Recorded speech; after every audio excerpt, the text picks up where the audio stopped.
Howdy, everybody. Or one person currently, I think. Hello, Philip. Oh, there's my arm. I forgot where it was for a second. There you go. Oh, there's Atomic Animator. Howdy, how's it going? Ugh. Streaming for about an hour or two. Just gonna do some cartoon. Either I have two of them at the moment to swap between.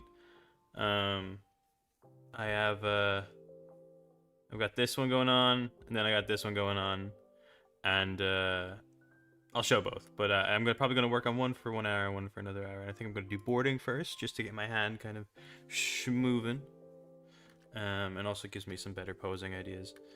Oh, that placement is completely off. Okay, we're just gonna pretend like that's not the case. Pretend like I'm not drawing with my finger. Alan Buzzy, hi. My week's been alright. What did I get up to this week? I got a Switch last week. Yeah, it's been alright. Just doing some work in. Got back to working with Tomska recently, so that's been fun. Yeah, trying to think, what have I been up to? Reading. Reading and playing the Switch 2 and the new Zelda game. Very fun. I'm having a good time with it anyway. And we have Jackie. Hi, how's it going? We're getting the whole gang here now. My week's been pretty eventful. I got to talk to Fred Siebert. Been working away on a studio incubator and talking internally with my team. That sounds really great. I feel like I know who Fred Siebert is. I need to double check the internet. Let's see. Fred Siebert. Oh, yo, that's amazing. Big executive. Holy shit. That sounds awesome. I hope all goes well. All good. Still need what you want for Christmas, bro. I don't know. I don't ask for Christmas presents. It's not like a thing I do. Yeah, I'll have a kiss from everybody in the audience. Thank you very much. I know Philip will give me one, of course. Won't you, Phil?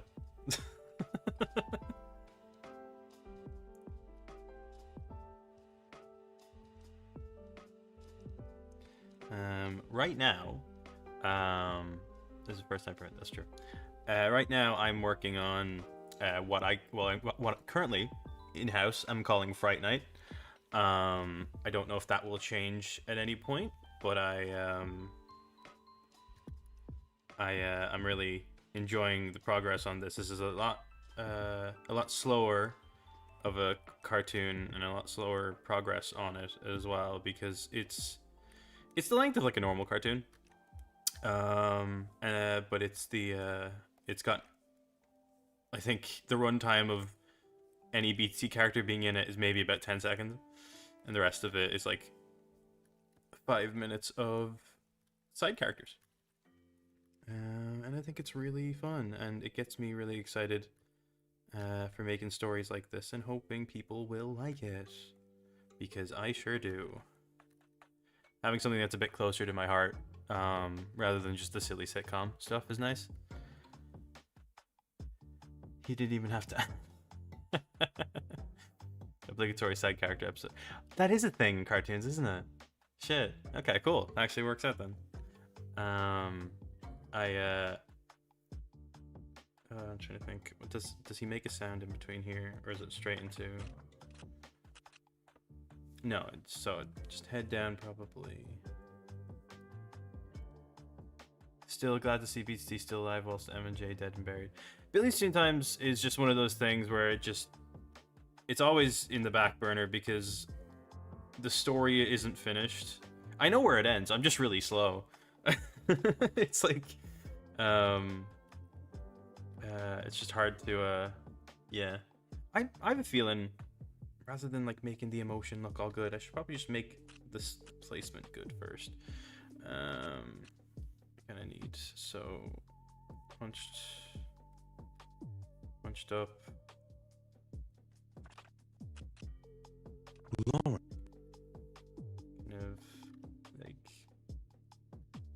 in a bit, kind of pushing himself up that way, and then his head down.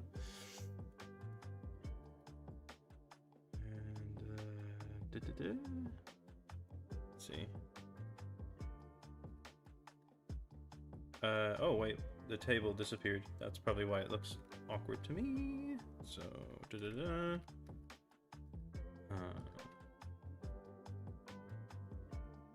nope, where'd you go? There you go.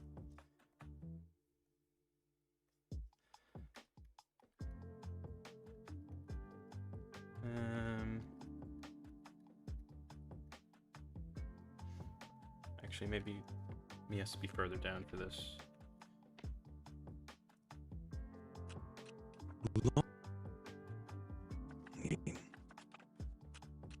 Okay. Let's see what I'm missing here. Hello. I love the arm drawing. Hope you're well. I am well. Thank you very much. Hi, other Philip. Oh yeah, there are 2 Philips now. Animation is slow, sadly. Super awesomeness, girl of awesomeness. So excited, Billy. Yay. Oh, I still have lots of superheroes as well on the plate. Fuck. Yeah, this BTC just never gonna end, really. 2 Philips. Far better than just one.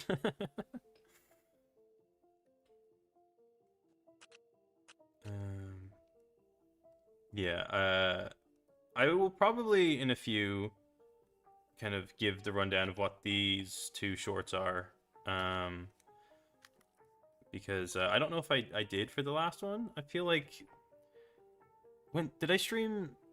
When was my last stream? What did I stream last? I thought it was Laundry Day, but maybe it's not. Maybe it was Not So Superheroes. I'm gonna have to check my YouTube. Give me a second. Content.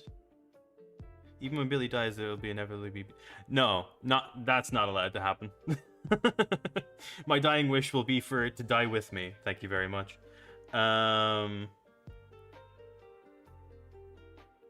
What was my last stream? My last stream was Not So Superheroes. Okay, so you guys probably don't know much about what I'm doing right now. Interesting. Okay, cool. So, for some context, we got 2 things going on here. If you haven't seen it yet, Storyboarding Billy, that is me.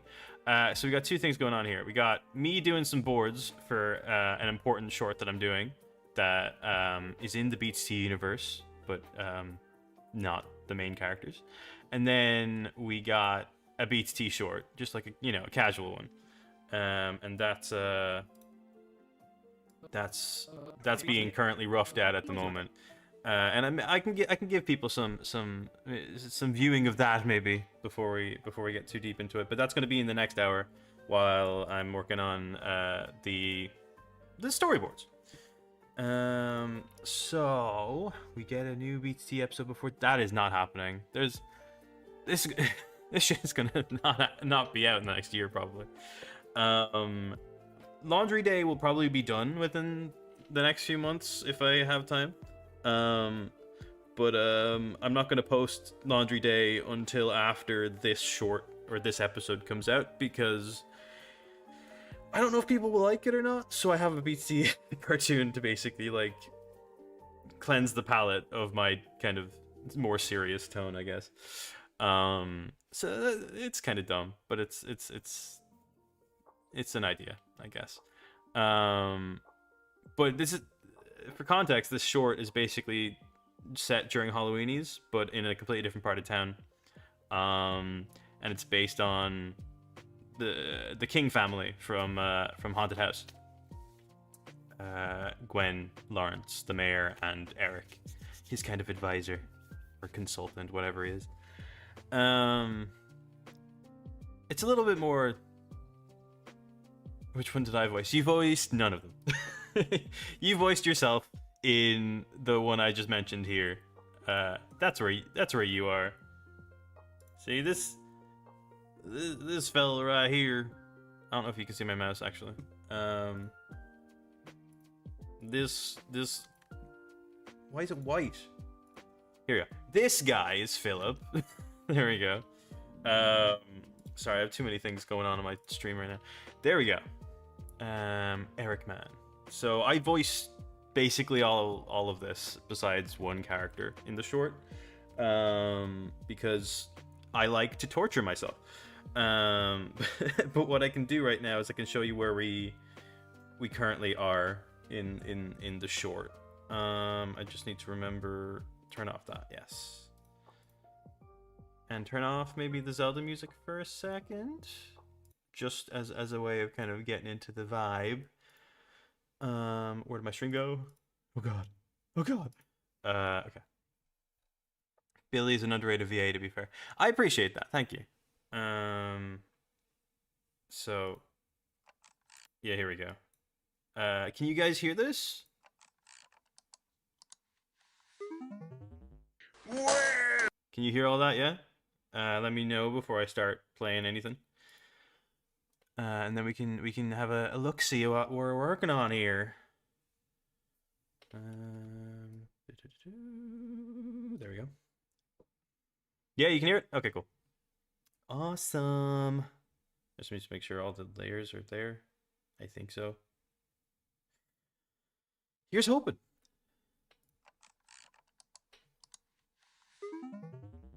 Well, I think I'm going to head home.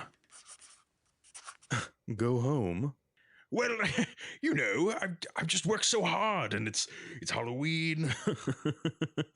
Work hard. You've been sitting on that computer all day and doing nothing. I've been the one doing all the work. I'm always doing the work for you. I did it when we were teenagers. I do it now. I did it for the funeral. I misspoke. You know full well I couldn't handle that. And yes, you did misspeak. I'm sorry. I'm just tired. I wish you would put in more work for your job. I work. I do things. Look, it's Halloween. I miss being with my daughter. I was hoping we could dress up and, you know, do father-daughter Halloween again. Lawrence. And that's where we are now. Oh, no, I don't want to do that. That's where we are right now. I have a few of the kind of the underneath drawings here that kind of continues it on for a little bit longer. I'm not sure how long exactly. Just till there, I think, actually. But that's Fright Night so far. It's a little bit more serious, as you can tell by the conversation. It's a zombie attack thing, and I'm basically, you know, and the anticipation is then to lead into the action for the rest of the cartoon. They have a Miss Bellum Mare dynamic, kind of. Yeah. So it's a zombie short. It mainly starts off really slow so that it gets into the kind of fast-paced action thereafter, kind of give it that kind of like anticipation, like I said. Gwen makes an appearance later on while the zombie attack is happening, kind of cuts to her for a second and then back, and then ends with it all working out, I guess. You know, we know what happens. Halloweenies happens, so you know it's happening at the same time. But I like it. I like the impact that their adventures create outside of themselves, and how a silly cartoon like Halloweenies can end up being really traumatic for somebody else. I like that kind of idea. So that's kind of what this is, and I'm really excited to one day have this available to people and have it out there, because these characters are really personal to me, and I really resonate with them. So it'll be good to have that out there. Anyway, enough with the boring shit. I will show you guys the fun one, which is Laundry Day, which I'm still working on at the moment. So I kind of want to see. I should probably just do the boards first, and then, but the boards are not that clean either. Where's the boards? There's the animatic. Laundry Day. We'll just watch it all together. If it's confusing, that's not my fault. So here we go. Philip hasn't even heard this edit yet, so. Shane, it's Laundry Day. I don't think he's able to do laundry today. Yeah, I thought 40 and patties will do to a guy. But we've never done laundry before. Shane normally does it. Well, we gotta learn someday. Interesting. Yeah, I got nothing. Any ideas? Smash it? No. A little smash? No. Smash? No, Philip, we're not smashing our washing machine. Look, hitting things usually works for me. Gavin, you're smart, right? Can you figure this out? I can't. A washing machine killed my parents. What? Not really. I just have no idea how to fix it. Ooh, Wait, is that a big red button? oh God, oh no. Get the clothes in. Get the clothes in.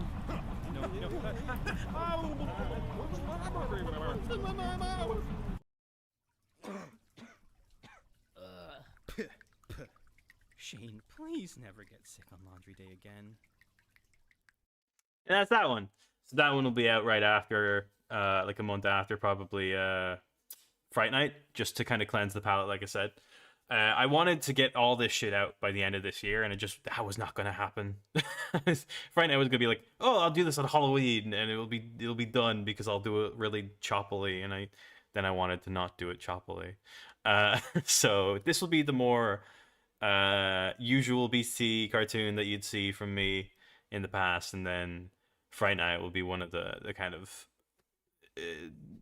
dark, not, I keep saying dark, it's not that dark, it's just kind of like more serious and less sitcom-y, I guess. And I'm excited for both. I really like kind of having a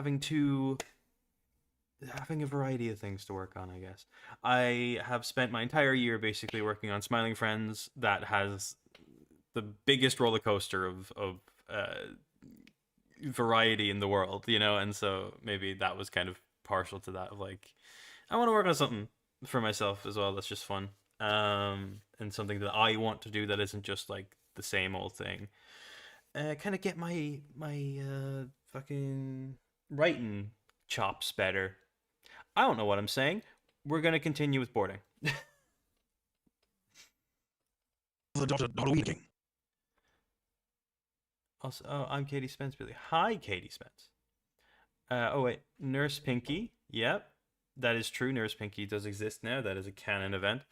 And sorry, somebody's knocking at my door. One moment.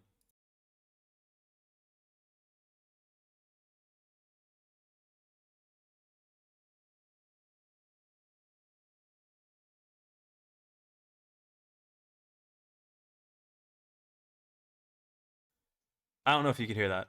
I presume you could see my character talking. We're all good. What's this? Atomic Animator. I was just gonna say I was gonna be about the boys try to find out how the washing machine work, and I was right. Yeah, it's as simple as that. Am I smart? No. Do I go with the most mundane, basic idea? Yes. All right, bring back the music. Let's have a little good old time now, and now that we know the context of what I'm working on, we can actually get to working on it. So yeah, let's do that. Whoa. Okay. Lawrence. Bring that back, maybe a bit. Again. Lawrence.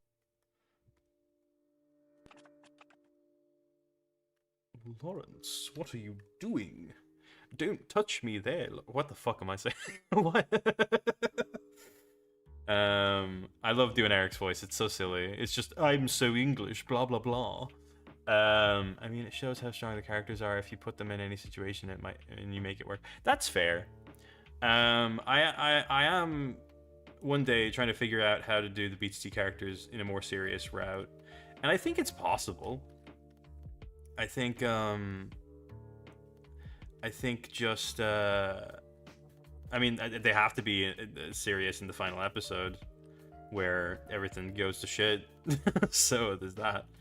But yeah, I've dabbled with the mainline cast and the seriousness of this, but I still need Philip and Gavin to voice for that final episode, and I think subsequently the Western one, because that one also has to come out before.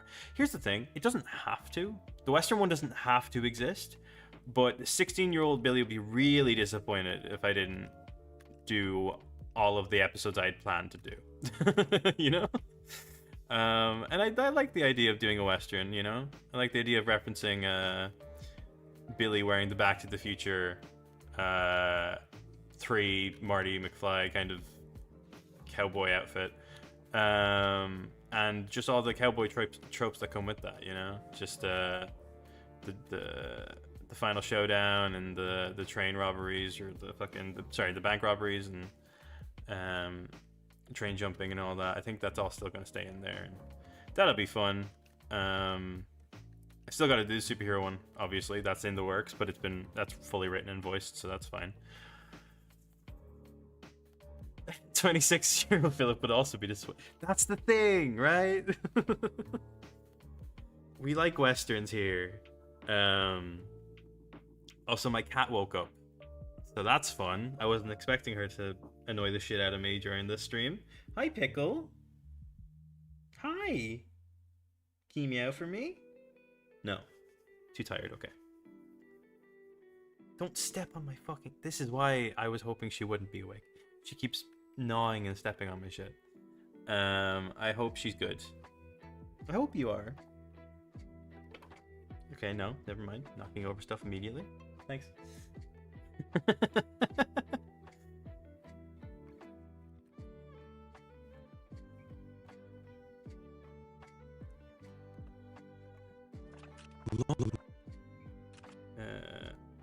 Lawrence. Okay. This head is way too... Maybe it does have to kind of follow where I'm going here. Maybe... I wasn't planning on this to be an in-between, but I guess it's kind of becoming that as he moves.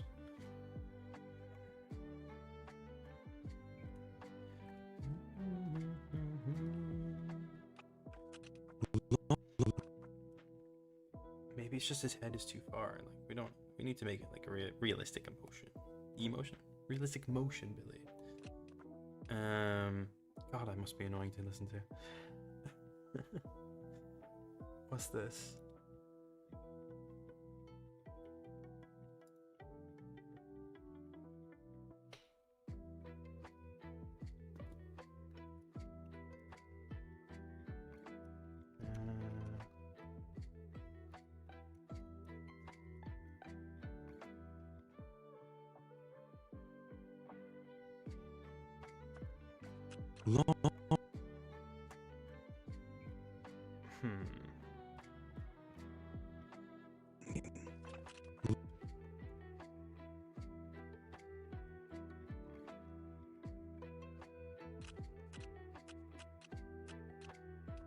Oh, it's a frame behind. Okay, maybe do that then.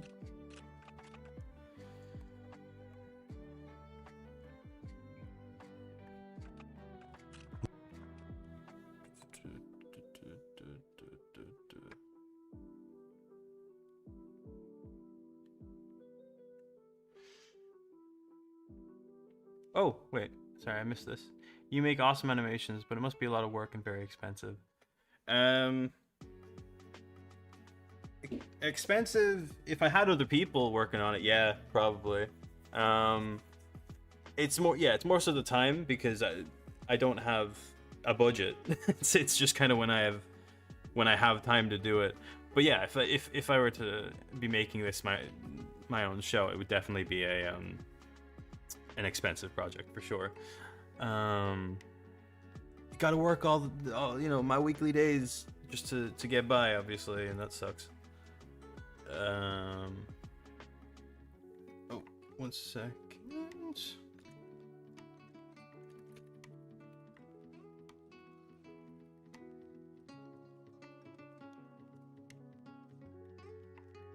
Okie dokie, I might have to mute in a sec. And then I'll be back, but I'm still gonna be animating. It's all good. I'll let you know.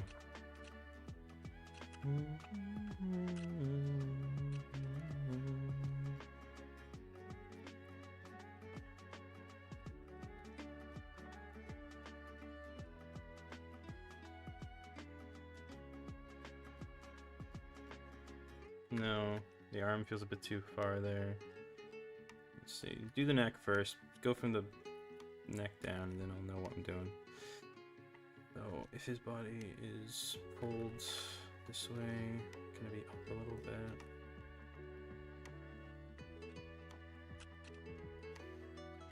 I mean, I could probably keep it down there in fairness, just kind of, if he's just pulling, just have his shoulder a bit, and then his chest a bit farther out, like that. probably. Yeah, that works. And then he wants to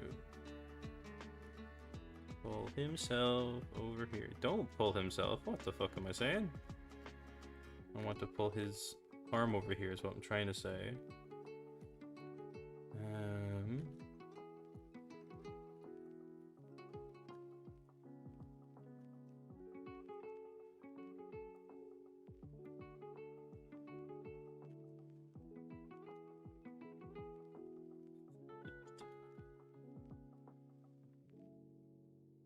I feel like this is too short.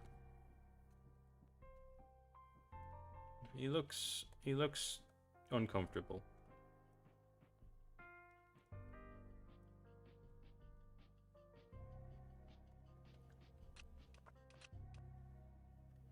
Yeah, a little bit. If I work for you, you wouldn't have to pay me for work. That's appreciated, but that's not necessarily how it works.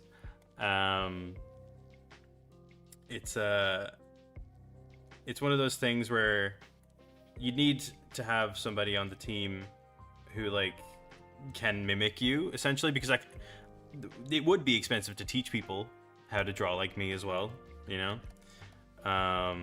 It's just one of those things where it's like I've always done things by myself, especially just because I like doing it by like myself, and by that I mean it'd be nice to have a team, but realistically it's my vision, and I would feel bad for like having volunteers as well. So I just do it all myself because I kind of know what I want and I know where to cheat, stuff like that. But I do appreciate the sentiment. I've had a few friends who've volunteered on BTC before, especially during Shipwrecked, and I just wasn't able to get anybody who was like able to do it the way that I needed it done. Oh, there's a siren for you. Sorry, that I live right beside a fire station. I mean, I think your reference material would help a bunch, hypothetically speaking. Fair. Yeah, I think it's just I don't know. Once again, it's one of those things where it's like I don't know. I think I don't want to have to make it expensive on myself, you know, and I also don't have the time to teach people, even if it's reference material only. Because I don't maybe I'm nitpicky. Maybe that's the issue. Maybe I just have a certain way of looking at stuff. I do understand though, because I also mostly do the work on my own stuff, minus additional VAs. He doesn't pay his current cast of VA cast. This is true. He keeps me cheap. I offered you money. You didn't take it.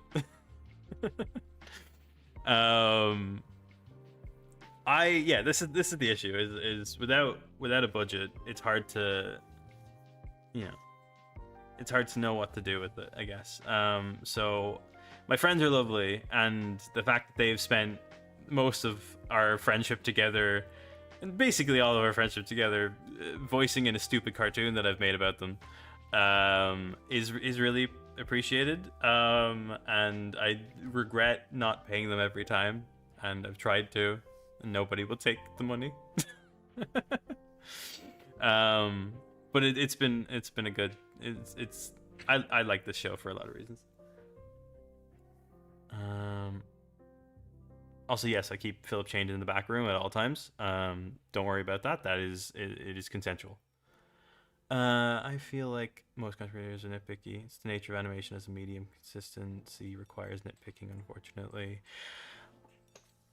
Look, I've worked on Smiling Friends, and yeah, like there can be some nitpicky notes.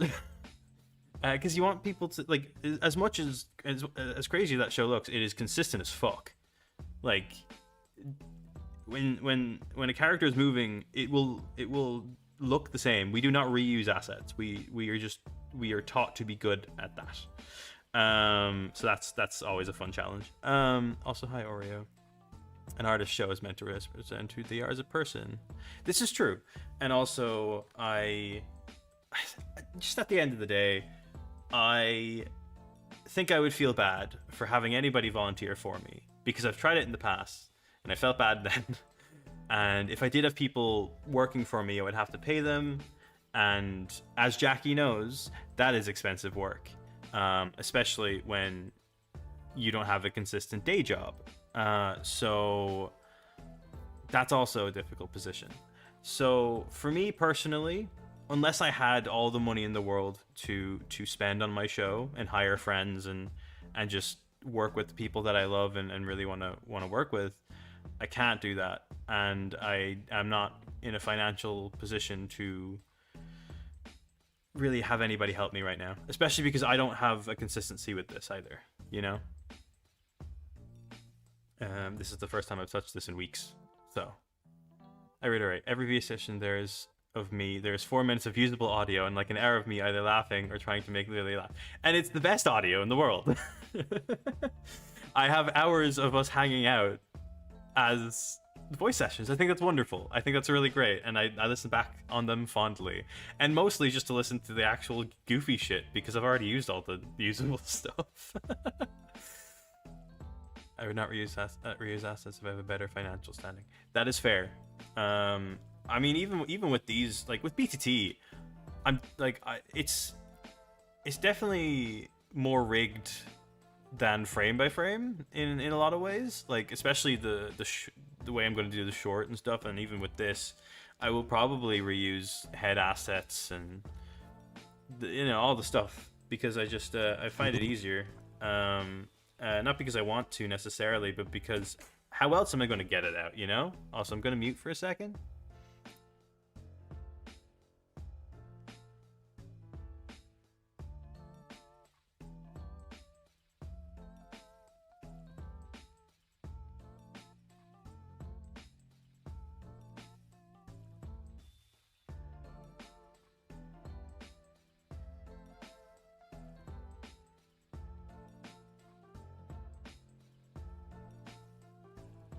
I've returned.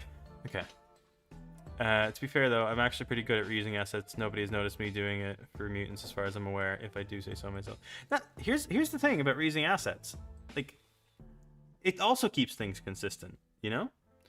I don't think there needs to be a huge issue with reusing assets if that doesn't make the show look any different, you know? I find it looks best when you use the same asset for keyframes, but just draw the in-between frames by hand. That's fair too, yeah. I think at the end of the day, if you have people nitpicking the fact that you're reusing assets, especially like it's different for a game, because then it's like, oh, you're paying. If it's a fucking free thing, fuck them, right? Like, if they're getting that shit for free, then what's their issue? You know, if you're reusing assets or not. If you're making something for somebody that's gonna come out, then you know. His arm is so short. Look it over here. Bring it over, brother. There we go. Sorry, that was pissing me off. If they criticize me doing it, I'm linking my Patreon and merch. There you go. If they want you to put more money into it, have them fucking pay you for it, you know? Lawrence. Why does that pose look dumb? Just the way that he's sitting.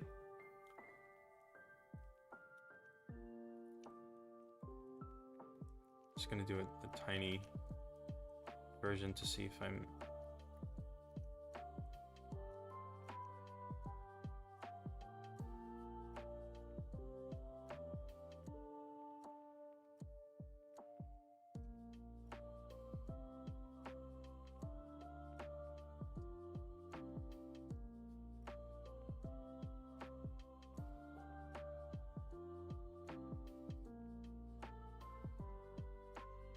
Maybe it's because his head is so far down. It doesn't look right. Could be. Bring it up a tiny bit, maybe.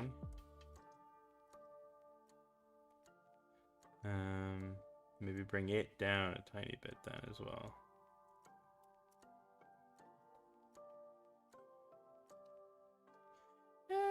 It looks a bit better. I do love me Harmony for the way it like just can grab lines. It's so good. Someone deadass complained that I stopped animating at 30 frames a second once. What are they? Fucking... I don't know. AI purists? I don't fucking know. Like, who wants to watch... Who wants to watch... that, I guess. It's just, I don't know, it feels too fast for me. I've worked on 30 frames a second for a few different projects, and it just feels like you're missing a lot. It just feels like you're having to add more frames for less impact.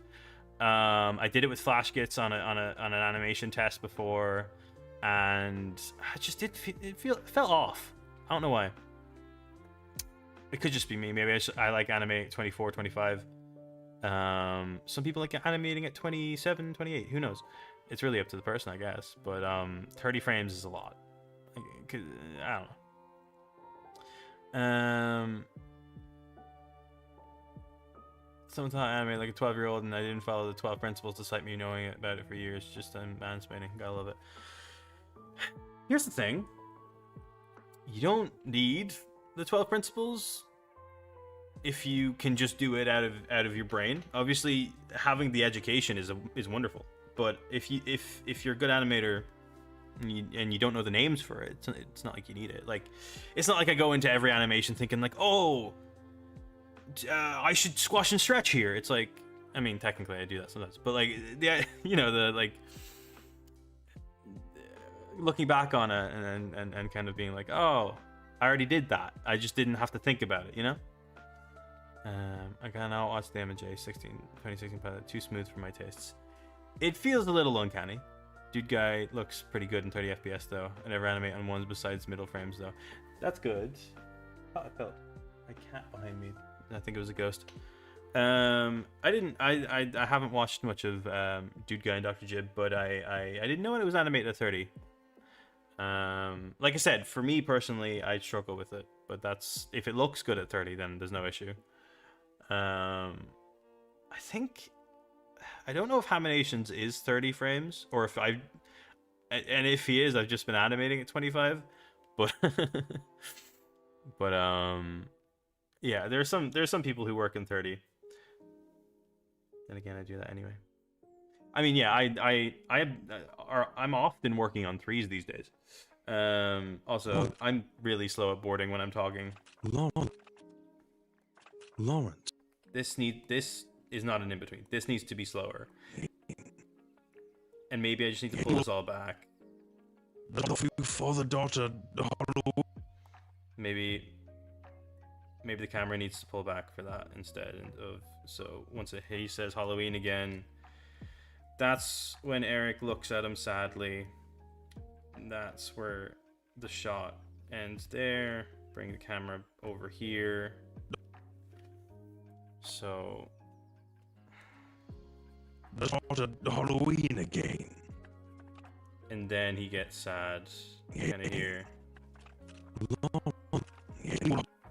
Halloween again. Lawrence.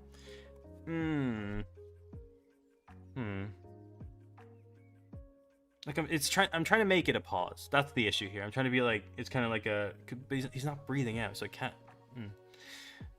He just, it's a subtle movement. That's the issue, and it's too drastic of a movement. I think the face can stay, but I think the rest of it is too much. So I think it's like, I've done a few sides, and I think maybe it's just, maybe I've just been focusing on making it too drastic of a motion. Sometimes you can overdo it, you know, and it's just a matter of pulling back. Maybe that's why this feels too far over now.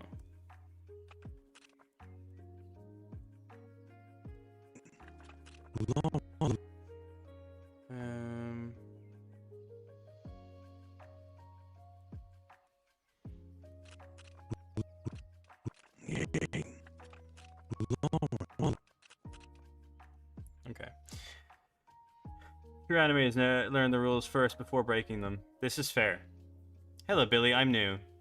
I didn't know you used Toon Boom. I use both. As the rest of the stream has seen, I'm swapping between. Nope, that's where it's gone. I'm swapping between cartoons right now. One is in Flash, and one is in Toon Boom. Right now I'm boarding for a Toon Boom project, and then I'd say in about, I don't know, 20 minutes, 30 minutes, I'll start doing some roughs, and then I'll call it a day. I'm just being really slow today. This is what happens when I do streams. I just get caught up in the conversation. And also just a lot of thinking about what I'm doing, and not a whole lot of doing while I'm thinking. I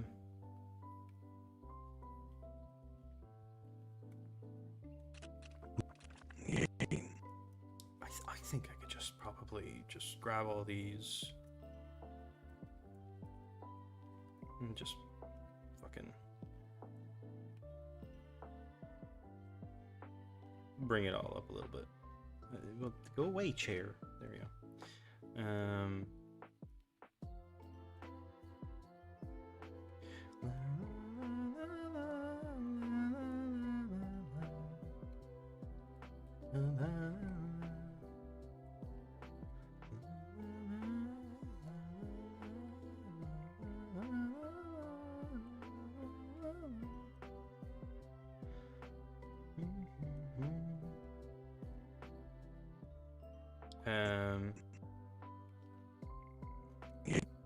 Again, Lauren.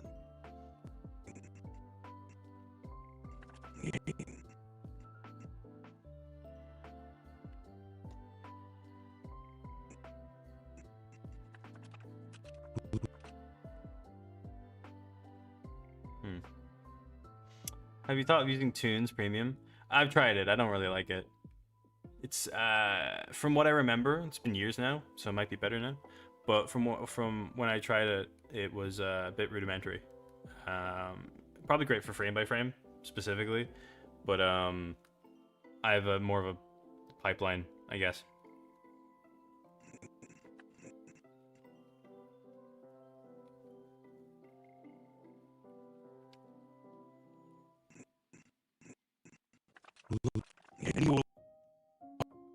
Halloween again.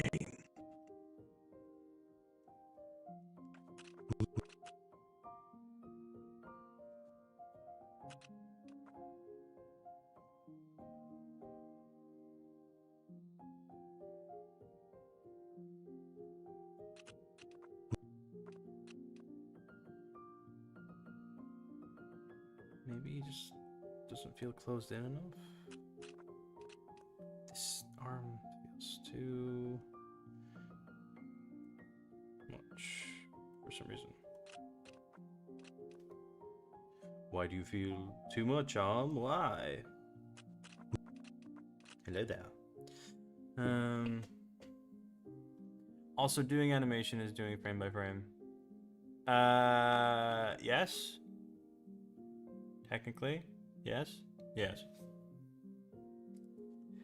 Animation is movement. That's the basic gist of it. You can do it in different ways. The normal 2D way is frame by frame, obviously, or the most notable one, I guess.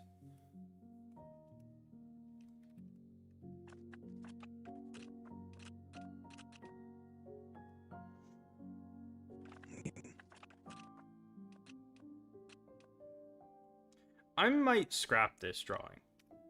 I know I've been mulling it for too long, but there's obviously a reason.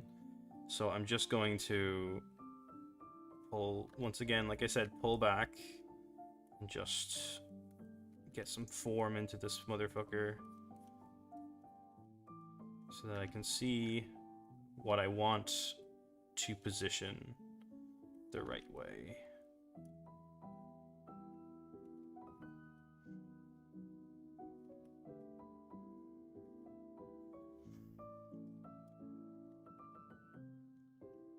So I know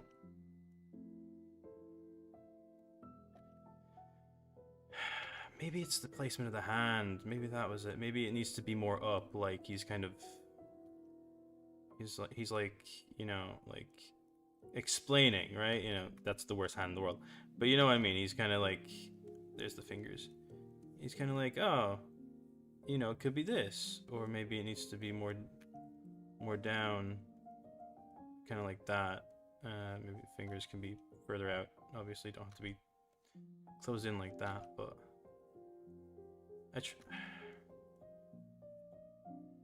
maybe it's the direction he was pointing. Maybe that's why it looked off. You know?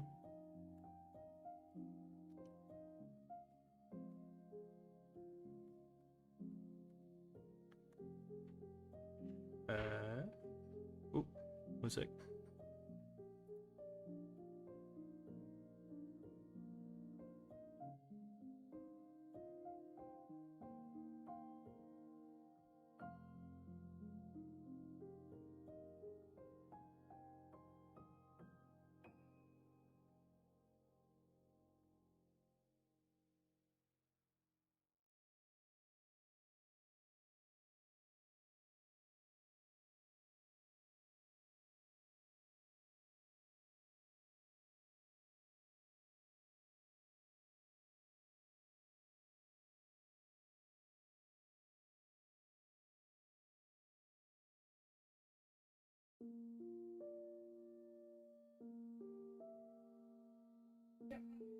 Hello.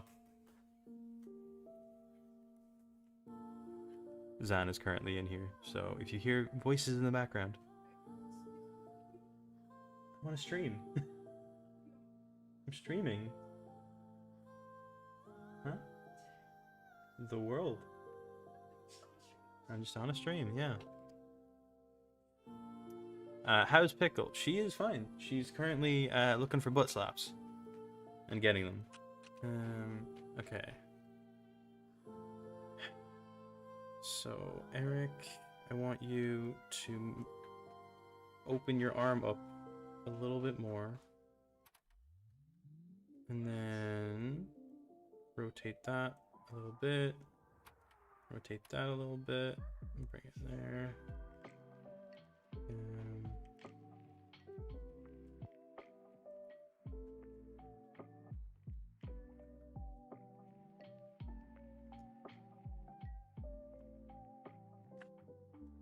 Lawrence. Lawrence. Oh, that's why it looks wrong. He fucking turns. That's my issue. It's not because of the placement of his fucking hand. It's because he fucking rotates. That's why it looks dumb. I'm dumb.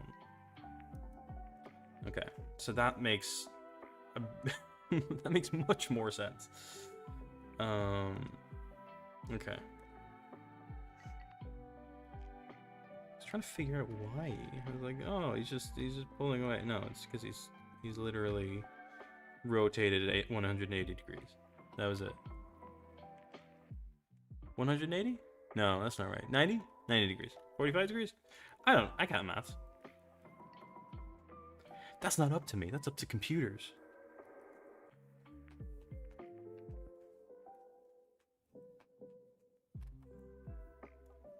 So if I just do that, get the proportions, and then rotate that shit.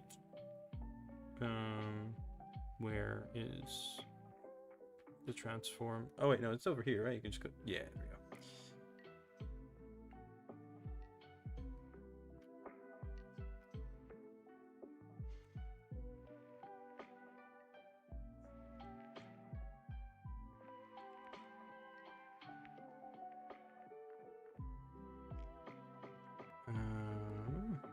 No. Oh, no, don't do that.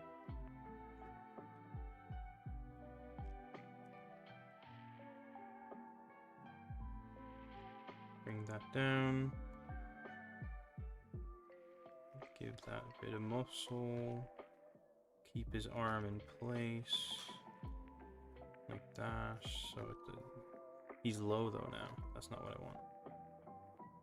Bring him up. Get up there, you dirty dog. Okay, there you go.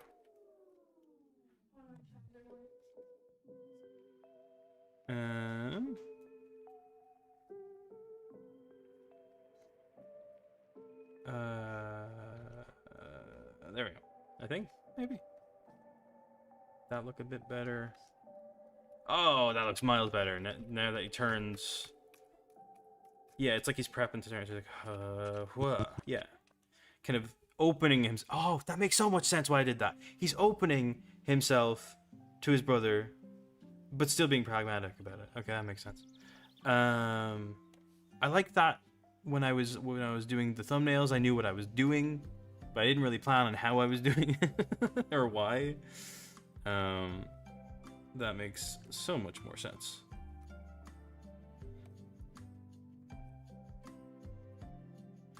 Watch me end up doing the same hand I did initially. Because it probably looks good now that I've done it in the right fucking positioning.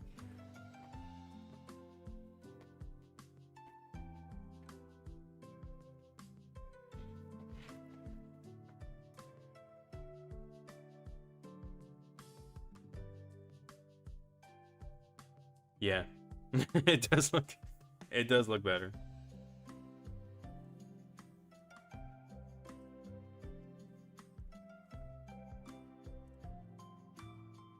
I feel like the elbow's a bit close though.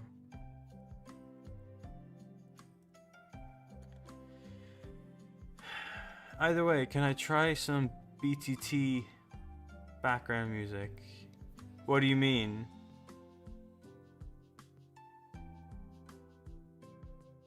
Like, as in, you want to try and make music for BTT? Or did you want music that I use for BTT? I don't understand. If it's the first one, I mean, I'm down to listening to something if you have a reel of some sort and seeing if it matches the vibe. Or see if you can match the vibe in any way. For reference, at least for the theme song anyway, BTT has a very chiptune rock kind of vibe. Make music really, but yeah, okay. If you've got some socials, usually some scenes use stock music. Yeah, I use a lot of music that's you know, on Epidemic Sound, or it's, you know, in Compotech, or somewhere in the ether I find music. And sometimes I've used friends' riffs and stuff. But yeah, I think the last time I did anything background music wise, I did my own. Actually, I think for Haunted House, I did my own kind of. No, that's wrong. Sorry, for Anger Management, I did my own, and then I brought some of that into Haunted House, but mostly I used incidental music from Epidemic Sound. So I don't mind seeing what you got. If you've got a social that I can check out and see what music music really you have, see if I can hear the potential. You know?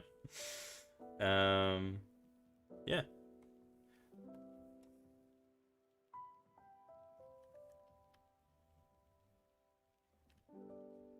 I think it's interesting with BTT. I think music-wise, at least, I've struggled to find the right music sometimes. It's always been, you know, mainly chiptune, right? You know, like if you remember Dundeals, that was heavily chiptuney. I think obviously, yeah, the theme song is chiptune, and a bit of rock instruments, you know. I think Shipwrecked was quite Kevin MacLeod heavy, or YouTube music library heavy anyway. Music's cool. Did Mario say that? Music's cool. I'm sorry. So yeah, Billy, you go back to your corner. Don't ever make a joke again, dumbass.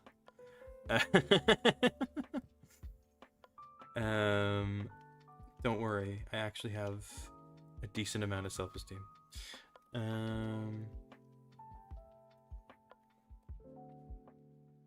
Oh, fucking! I'm just reminding myself of a dumb joke I voiced of these two characters when I was in the kitchen one day making food. Cause you know how you do. You talk to yourself, I presume. At least I do. Um. And I was doing a little riff with the two characters, like improv and stuff. And maybe I should have kept his eyes kind of. Well, that's the luxury now, Billy, is that you can make them a little bit smaller without having to do a whole lot.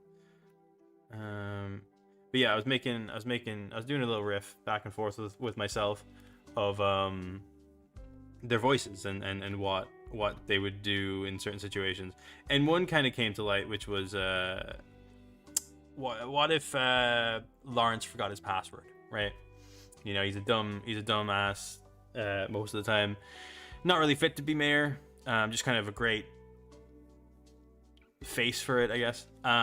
Eric normally does all the work, which is kind of the whole point of the short. But yeah. So the idea would be like, oh, Eric, I seem to have lost my password for the computer. Do you know what it is? It's around somewhere. It's like your password. I don't know. Is it under your desk? Has it been written down at all? And it's like I can't remember. I think it what was it? And it's like did you is it something that you is it something that you know? Is it a nickname? Is it a pet? And he's like, oh, I remember now. Oh yes, it's coming back to me. It was my nickname in high school, Big Ball 69. And then I don't know. It sounds dumb now, but when I was in the kitchen, it was the funniest fucking thing in the world. And the urge to make dumb shorts like that is strong. Just improv of just me. Probably sad, but I don't care. I think I'm funny sometimes.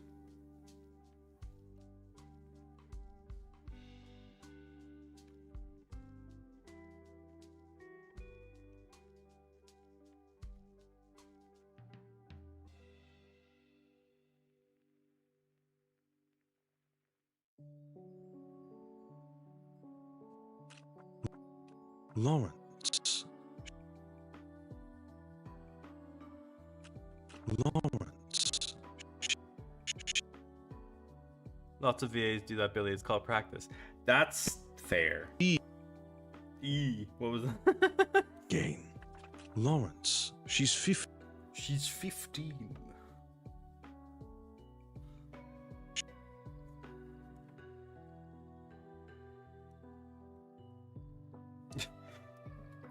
That line out of context is kind of weird, actually. Lawrence, she's 15. They're talking about Gwen. For context, Gwen is a year older than the boys. And because they're all 14, so I think that's fun. What's that? Improv for the win. What the fuck is that, Jackie?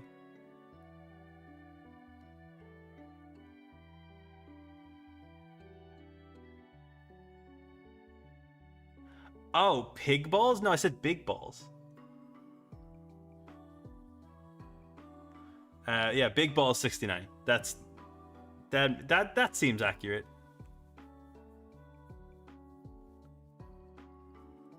Sorry, if it sounded like pig balls, it was because I wasn't really doing the voice very well. Same thing. Oh yes, Big Ball 69.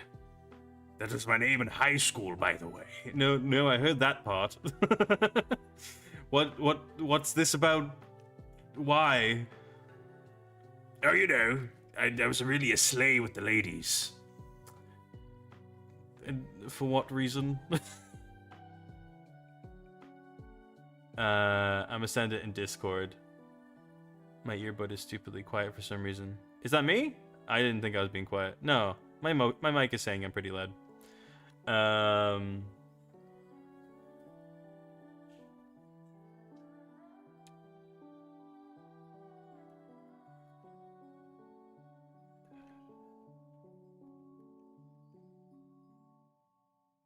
What is my cat doing?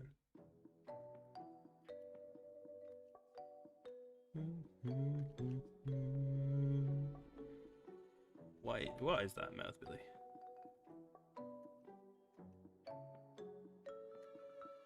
Smoothing is causing this to be a little bit of an issue.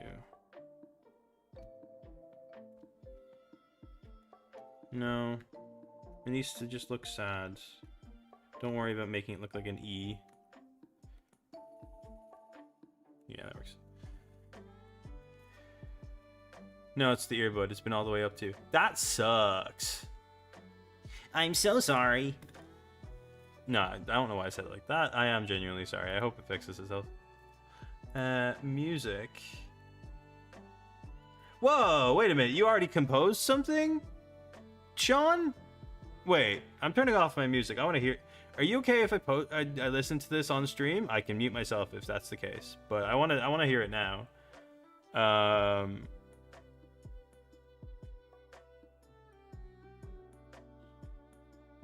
Actually, you know what I'll do? I will just listen to it privately. I think that's I just realized, like, putting you on blast probably isn't the best idea. So I will listen to it in my own time, and I will let you know later. Because there's no point in doing it while I'm trying to stream. But I'm excited to hear it. Yeah, but it looks promising. I like that you used similar font to me for that. That's cool. Ozamaz, sup man? Hi. I like your fire icon. I like your fire icon, dude.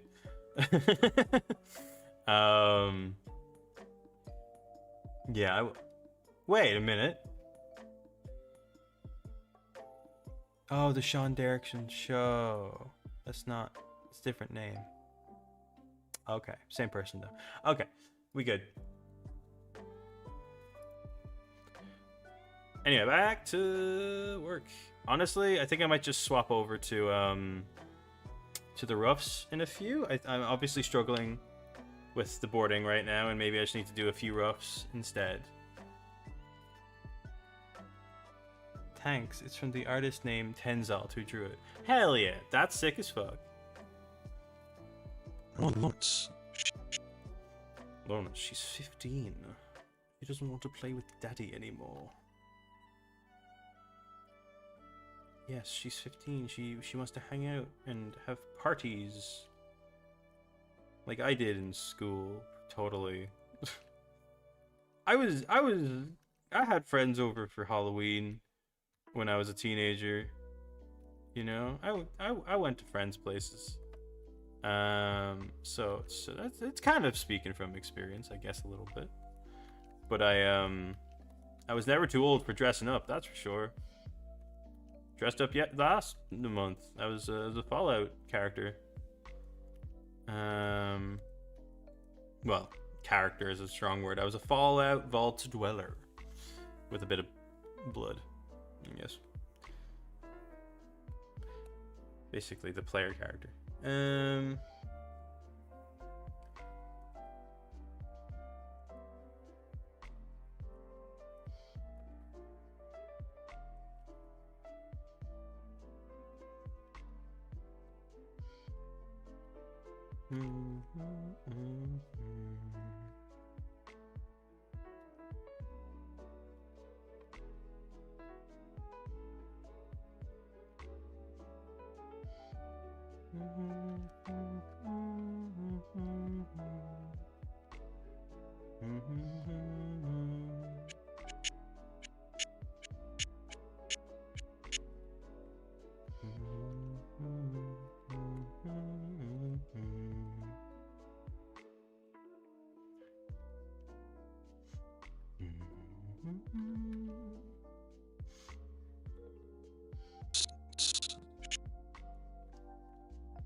I think he'd probably do this, then kind of just rotate his hand a little bit.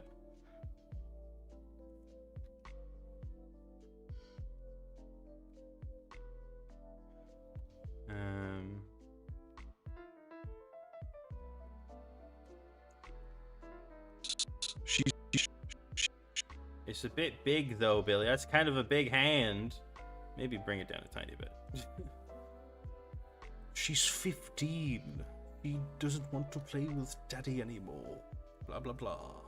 Eric, stop being so British. No. What would his voice sound like if he wasn't British?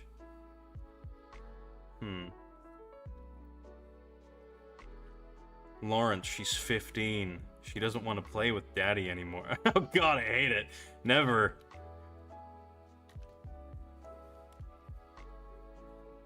Kevin Horton. That was in my brain. I was gonna say it, but I didn't, because it's kind of different now. But it's inspired by Kevin Horton. But you know what? It's actually more. It used to be inspired by Kevin. It's more now inspired by. I'm trying to remember. I think it's the Markiplier character Damien. He's basically Mark but British. But that with a mix of Kevin Horton is basically who Eric is, or not who, but what his voice is Darkiplier essentially. Because spoilers, that's who Damien is. And then Lawrence actually kind of, now that I realize it, kind of sounds like the Colonel from the Who Killed Markiplier series as well, which is really funny because they both argue as well. You know, kind of Wilfred Warstash vibes. Yeah, the Markiplier lore is crazy. I was a big fan of it back in the day, so maybe that's where the inspiration came from for some of that. I don't know. Definitely not something that I thought about for sure. But yeah, because in Who Killed Markiplier, Damien is kind of like, why hello chap, how are you doing today? You know, today's been very good, hasn't it? You know, that kind of vibe. And then the Colonel from Who Killed Markiplier is like, oh, what a lovely rambunctious set of people you are, aren't you? That kind of, you know, like, I'm trying to think of a quote that he says. It's like, I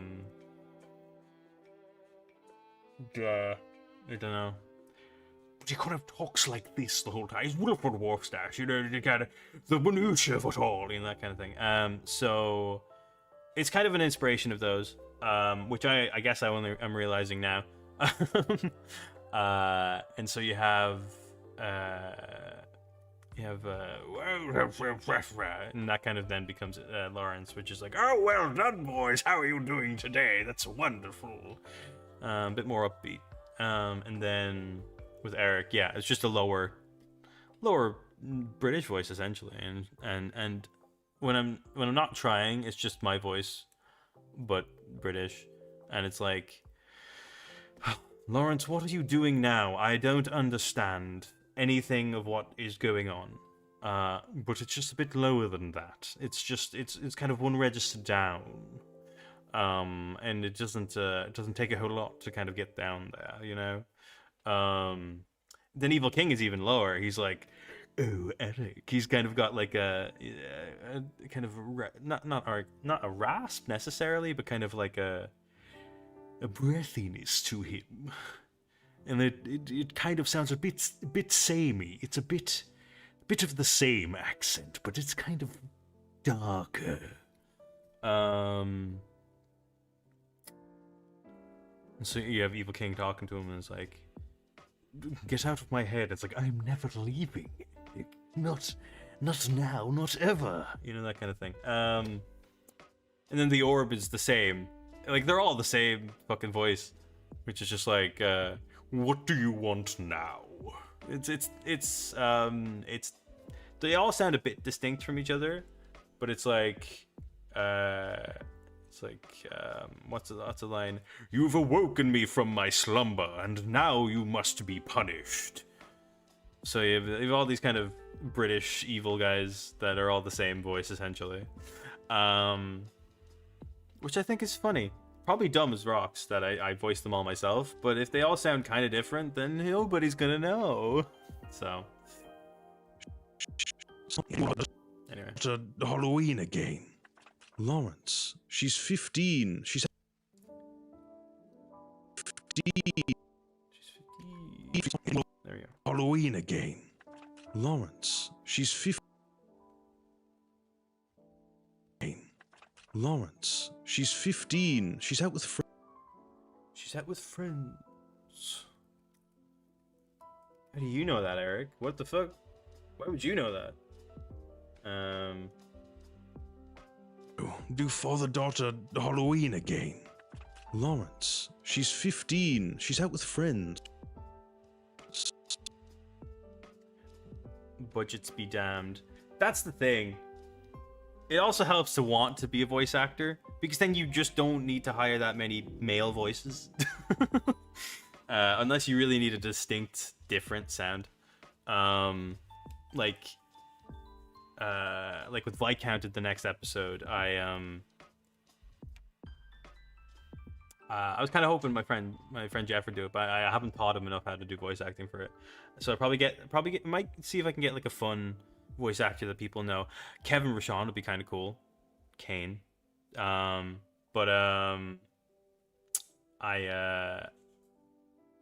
I have the voice of Gwen anyway, so I can't do girl voices, so we know that much.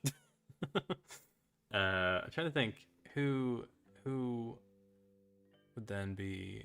So Moose also needs a voice, which I'll probably get hired from somebody else as well. And then yeah, I don't know. Sometimes I just hire people sometimes for fun. I needed an announcer voice for Haunted House at one point, and I just asked YouTuber NerdSync to be the announcer for that, because it was a Scooby-Doo episode and he did a lot of Scooby-Doo content for a while, and he was down. We were mutuals, so it was not that hard to track him down for it.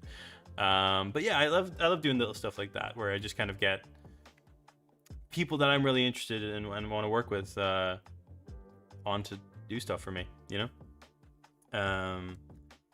So that's fun. Anyway, I'm gonna stop doing the Fright Night stuff for now, because it's a bit boring, and we could use some animation going on. Obviously, I disappeared. That was weird. Where is animate? There you are.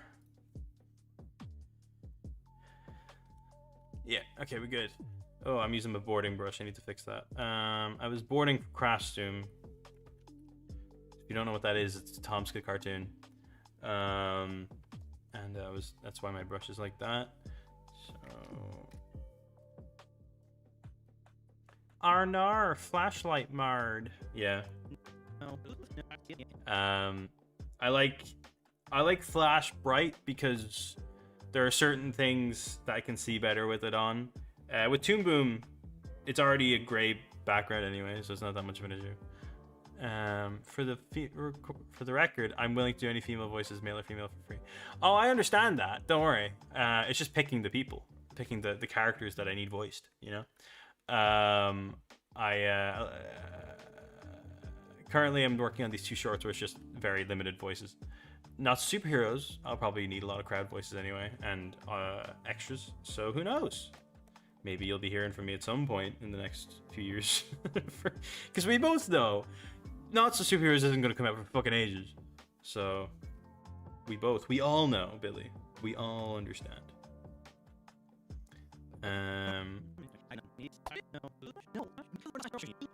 As you can see, I don't do things great. Like I rough out things kind of here and there when it comes to my own cartoons. Because it just you know, if I want to get the motion, that's all I really need, and then I can go back and fix it then. Do the tie down and all that. Like this would be my rough essentially, and then what you saw before.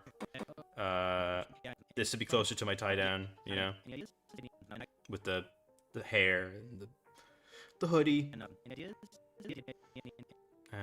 And I'm really trying to do the simple stuff of like anticipation in between ease or overshoot for each frame. You kind of have its own way of movement, I guess, unless you're shade, I guess.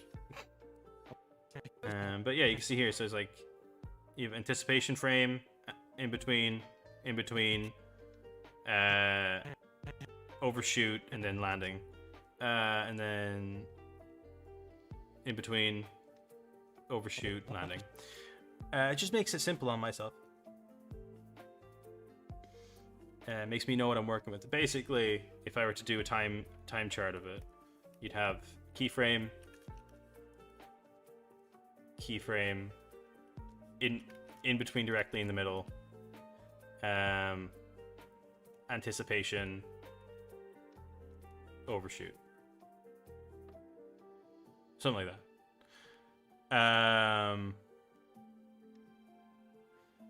And so, you know, you have key, and in b, and then OV for overshoot, or ease. And that's kind of how I'm doing it for now. Sometimes, like, you know, there'll be another one here for kind of an extra in between or whatever. But that's kind of the time chart that I'm doing for timing chart for it at the moment. Makes it a little bit easier to know what I'm doing, know how the movement will remain consistent, stuff like that. I'm fucking horrible at time charts, so if that's wrong, don't quote me.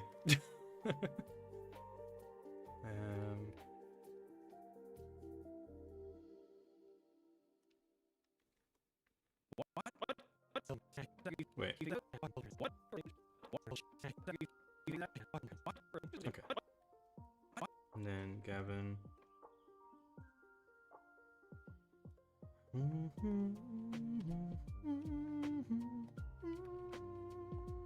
Oh, I probably should have kept it for like sizing.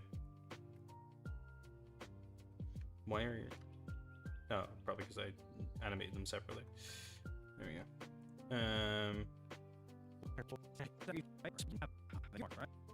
And then Billy, I can reuse you because you are in the same placement. And then I can just draw you over.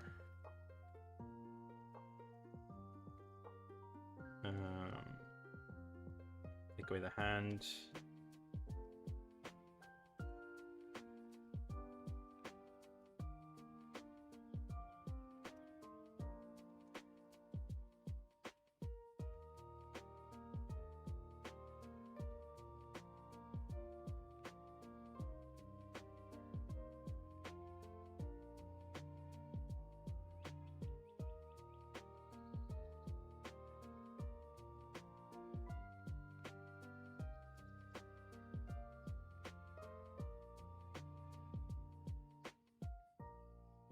What?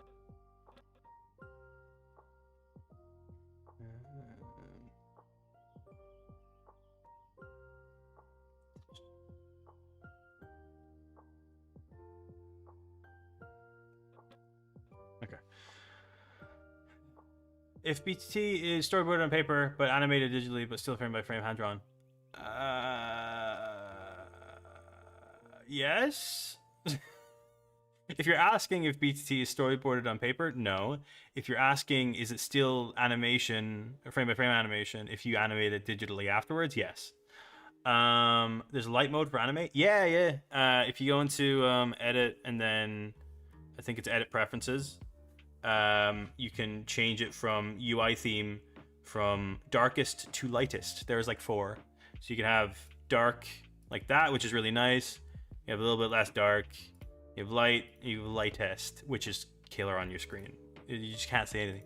But yeah, I like the in between. It reminds me of when I used to use the old Flash. You know, there was never a dark mode back then, so it's reminiscent. It's nostalgic. Oh, it fucked over my frames though. Wait, sorry. There we go. I use in Animate I use the short size of framing. Also, for my show, they use Tunes Premium for season 1 to 3, but for the first movie, it's Adobe Animate. That sounds pretty cool. You have 3 seasons of a show. God damn. Let me check that channel out. there's nothing on there.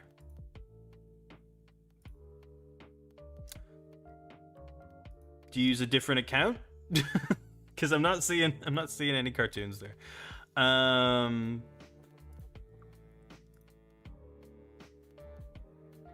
uploaded anything because we're still in production.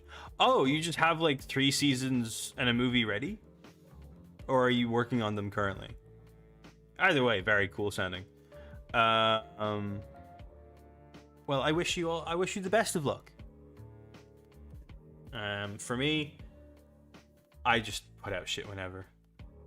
Currently working on season 1 still. Okay, so what you're saying? Oh, you plan for you have a plan for 3 seasons. That's awesome. That's really cool. What?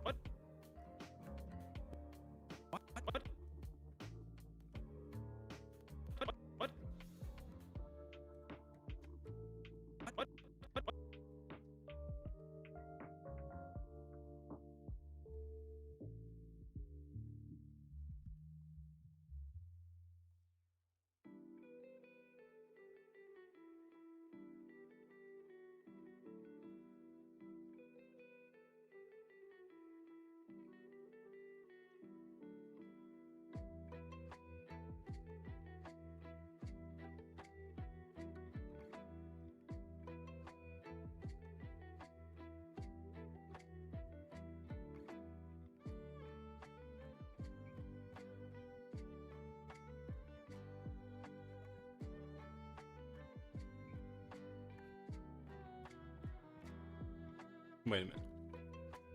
How far out does his nose have to be for this position? Because I'm realizing, like, I'm just referencing here. He's... Technically, I should be doing it that way, even if it doesn't look proportionally correct. To be able to see his mouth do the thing, I kind of need him at that angle. But then he's gonna have the thick ribs because you won't be able to see his fucking eyes.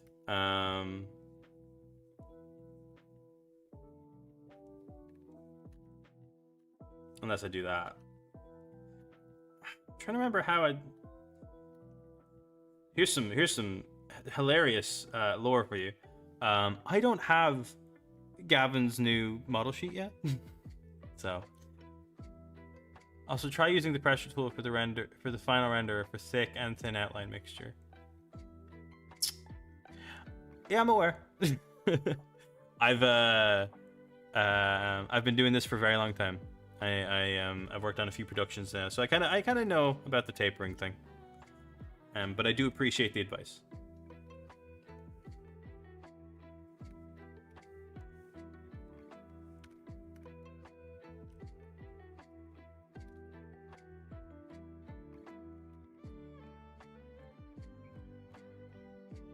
Just for reference, so I can have an idea.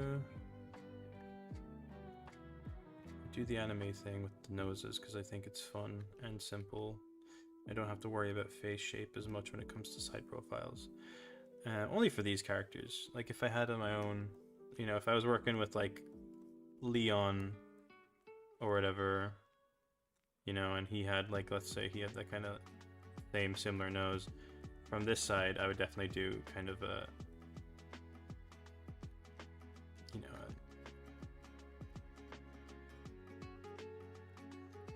a more normal looking face, you know? So, but for simplicity's sake, anime it is.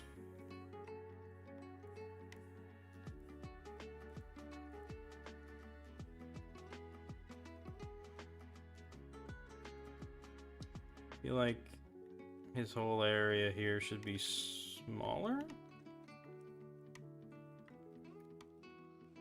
and white. Ah! And whiter maybe. I just I feel like it'd be more here, you know? Maybe not whiter then.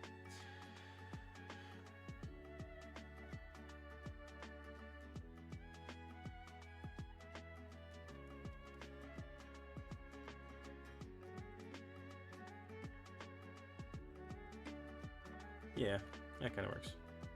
To make you a little bit smaller, sir. What?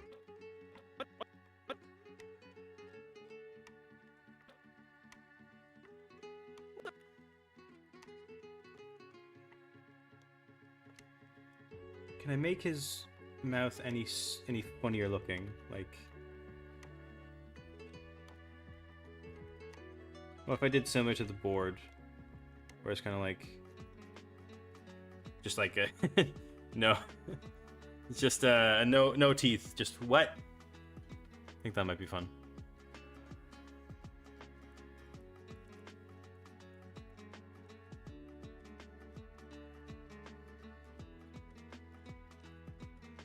You know, not really contextual to anything, but I was on one of them social medias recently, and my friend David, he had posted, I think he reposted something about like, oh, how did you get into your animation career? You know, what started you in your animation career? And I was like, oh, that's cool. You know, because he talked about Tomska and stuff, and I'm like, that's a similar story to me actually. You know, I didn't feel like I needed to say anything more than that, obviously, for my career, so I didn't make a post about it, but yeah, because I'd just be reiterating whatever he said essentially. But it also made me think like, oh no, wait, mine is kind of different. There's the origin is similar, but the you know, we went separate, went very different routes when it came to the productions we worked on. You know, so I thought maybe I should post something like that. But for context, I guess my animation career started on Edgeworld Legacy because for many years, as Jackie knows, we worked on a show, or worked on a fan movie called Edgeworld, the fan movie, and I got hired on to work on Edgeworld Legacy, and then I got to kind of be closer with Tom and Eddie, and then a year or two later, a year or two later, Eddie comes to me and is like, "Hey, I know you want to kind of get a chance to work with one of us again, and I was wondering if you wanted to do a Batman short for me." So I did a Batman short for Eddie's channel, which then got me in with Mashed. Oh, sorry, Jackie.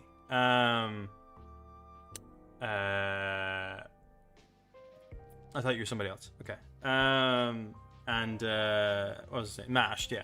So I got in with Mashed in 2018. Big break, you know. And then I realized that they wanted me to work like on a 4-minute cartoon and have a minute done every week. And I was like, oh my god, it's crazy. I did it. It was detrimental, but no sleep for those 4 weeks.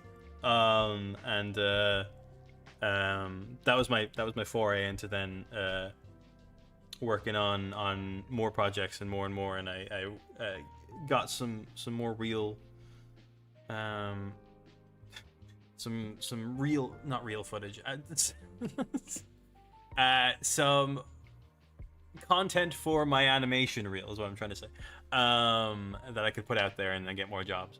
And then I started working with Tom again. No, actually, same year. As soon as I started the MASH thing, Tom asked me to work on Crash Zoom with him needing help because Ben couldn't finish it alone. So One Chop, me, and Creed ended up doing the, what's it called?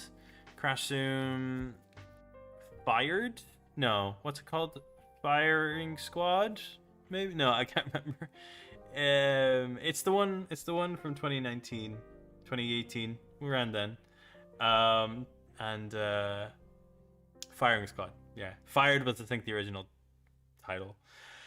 And yeah, so we did Firing Squad, and then Katie was also on there. I think Katie was doing backgrounds though. Yeah, no, Katie was doing backgrounds. That's and oh no, and I think David started as well for the end, or David did the end of the backgrounds. I think, yeah, David also joined at some point, and David and Katie did backgrounds. And then once that was finished, the Crash Zoom Kickstarter happened, and Tom privately was like, "Hey, do you want to be the lead for the new Kickstarter season?" And I'm like, "Fucking hell yeah, okay." And so that's what I got into working with Tom a lot more, and then we did some more Crash Zoom, and then I started working with him on a lot of Astif movie stuff, and in between that I worked with Tom Scott, he doesn't post on his channel anymore, but he's around everywhere, and I also worked with I worked on some weird odd jobs as well for like food banks and stuff in America, and all those kind of weird things that you do when you're an animator. And then 2020 was Crash Zoom Turtle what's it called? Crash Zoom Turtle something. What's it called? Oh, I also worked on Michael and James and Mad Mutants. I did that on the in-between as well. Mainly Michael and James around that time. Mutants wasn't really a thing yet. And I did that. This House Is Mine, where I worked with a lot of PNGs and Flash, and it really fucked up my laptop or computer. Can't remember which one it was. And then I started doing actual frame-by-frame animation on Blue Onion and stuff, and that was a lot more fun. And then I'm sorry. And then I got to do some animation for Mutants as well, and struggled because I didn't have a whole lot of time to fully put my work into it. Didn't understand vector art yet. That's not your fault. It's fine. And oh yeah, around that time, I also started. I think it was 2023. No, sorry, yeah, it would have been about 2023. So like 2 years after, doing just basically MASH stuff the entire time. I think it was 2022 actually. 2021. I'm trying to remember when I joined Eddsworld. I think Eddsworld Beyond, I think I joined around 2022. And maybe it's 2021. I think it was the end of 2021. That was it, yeah. And I worked on the Ellsworld short, Slippery Slope, and then we did this time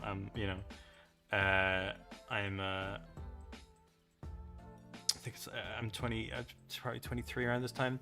So yeah, I was working on Slippery Slope, and then we worked into Surf and Turf, and then Surf and Turf Part 2, and we did a bunch of stuff in behind the scenes as well, and had a bunch of that done. And then 2023 comes around, and I get to work on Smiling Friends season 2, which is like my big TV break, and that was wonderful. And then I think that year was also around the same time I started working with Haminations on Storytime stuff, like a month around the same time as Smiling Friends.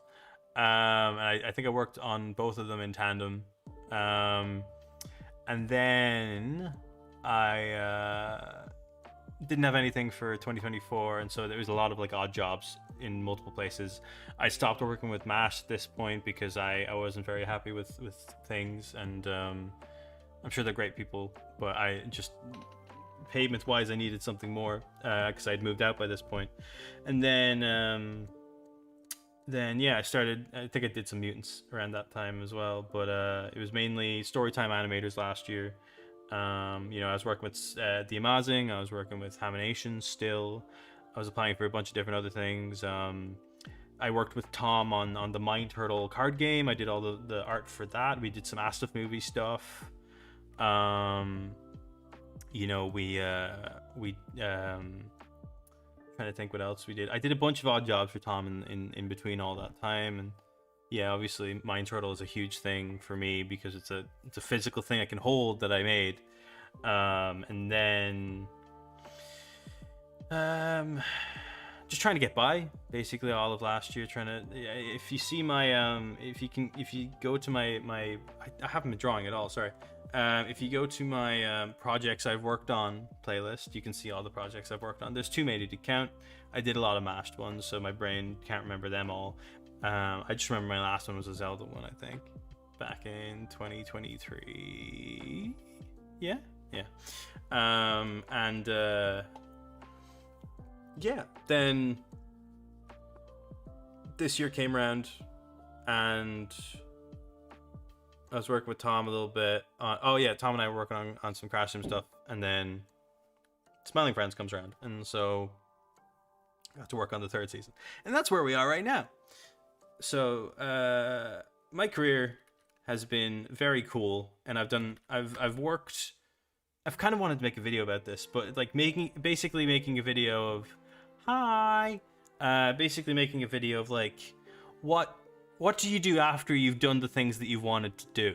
You know, you've met all the people you wanted to meet for a really long time, you've done the things, what's next, you know? And I think that might be an interesting video to make and try and understand for myself, because I'm at this point where I've worked with all the people that I've worked with, or that I've wanted to work with as a kid, and I've made some really great connections and friendships with those people, and I make my own cartoon. I'm really happy with that, and I got to work on a very popular TV show, you know, and it's like, what do you where do I go from here, you know? So I think that will be it's trying to find new goals now, I guess.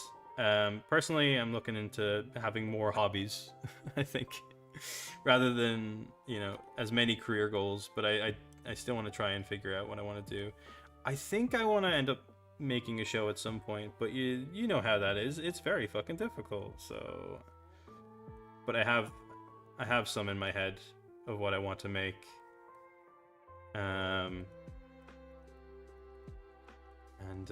If that goes well, that'd be great. What the fuck is up with his body? Also, happy 15th of November to you too, Calendar Man. I think it's always fun to find more creators to collaborate with and try new art forms and media. That's the kind of thing I'm thinking about too. I'm getting more interested in branching out, I guess. At this point, I just want to make at least one series that gets finished all the way through. That is completely fair. I think especially with at least with Billy's Toon Times, it's nice to have something that's always there. And I think that's at least the nice thing about BTT for me is that it's always been there when I needed it. You know, it was it's never finished, and but it's not that I never want to finish it. It just hasn't gotten to that point.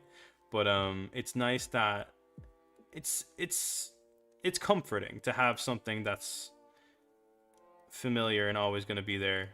You know, and I've had a lot of scares on if it will continue, or if I even want to continue it because of that kind of dilemma. But at the same time, I think I've come to terms with the fact that I will take a long time at this, and maybe that's okay.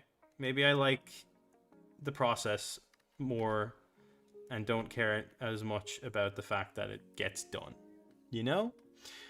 I love Mutants, but I want to end it at some point. But when it needs to, not a moment before. I'm the same with BTT. I have a point where I'm like, yeah, I'll be happy if I can achieve the point that I know where it finishes. And if I want to continue it afterwards, that's what I'll do. But for context, since I was 16, I've planned for the entire series, essentially. Not like in terms of like proper plot, but like everything episode wise has been like planned out, and I've just been working towards that with the show. So it's changed and ebbed and flowed over time, but the structures remained the same. So I've worked with a few more people, and while I'd love to do more, I'm super happy with the ones I did do. It can be hard to branch out creatively when you're a one-man band for so long. Yeah. I think it's finding ideas is my issue now. Because I've spent all my ideas into BTT for now, and I have another show on the outside of it that I want to mess with and you know, do whatever. But like my real comfort right now is actually working on the Eric and Lawrence short. You know, working with these characters because it's more emotional and deeper, and it's still within the realm of the world, you know, but it kind of gives more depth to the universe itself, and lets me kind of, I don't know, grow. It lets the show grow a little bit, and but I those are kind of where my ideas are pouring out into, and so it's hard to grab them all and be like, no, keep this for a show that you could work with other people on, you know, because I'm like, I just want to use them. I don't know if I'm making any sense, but I really want to collaborate with a lot of my friends. I have a lot of cool animator friends out there, and I just want to make more cool shit with them, and support them in their stuff, you know. I don't know. I'm still trying to figure out myself. That's the thing as well, putting in, like, you've got all these ideas and then so little time to actually put them out into the world or do them at all. Like, I'm doing BTT today, but all week I've been too tired from work to even touch it, you know. Life gets in the way, and I fully understand that. I think it really is kind of a game of like, do you focus on yourself and your life and spending time with friends, or do you spend several hours, you know, fucking looking at a screen, you know? And I think that's the difficult part. Like, I love doing it. I love spending all day at it, but I know that I can't, and I shouldn't, because there's a world outside. It's hard. It's difficult. Time management, same. Hands up in the air. Time management's the worst thing in the world. I have so many lists, to-do lists, what I need to get done in a certain amount of time, deadlines and stuff like that, and days and countdowns. But when it comes to actually managing, like, how long will I spend on this task, fucking goes out the window. I often use timers to, like, count me down, like, do as much as you can in this amount of time. And that's kind of, stress is my greatest motivator. You know, stress to, like, earn income because I'll be homeless, or stress to, like, I don't know, go to work because I need to, or somebody's gonna be upset. I don't know. Yeah, or if you know, you've booked something, you're like, I have to be here by this point. So yeah, anxiety is a good motivator, I guess.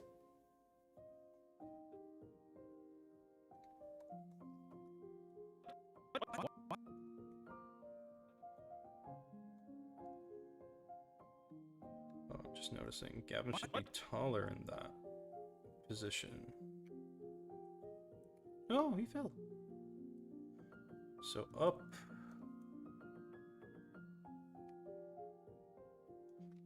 Turn that into a group, just easier for me to focus on then.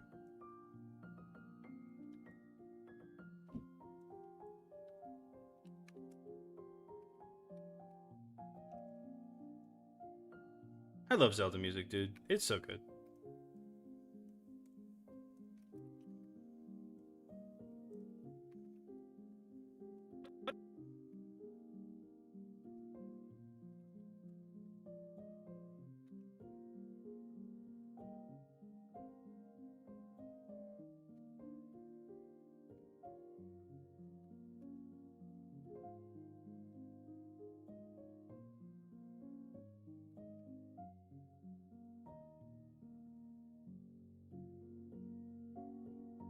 Oh boy, tangent.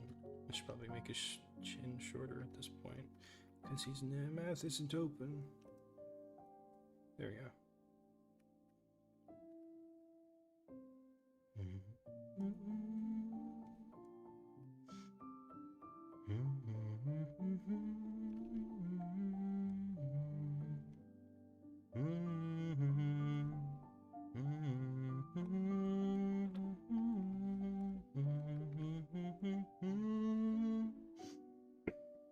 Sorry. What? Not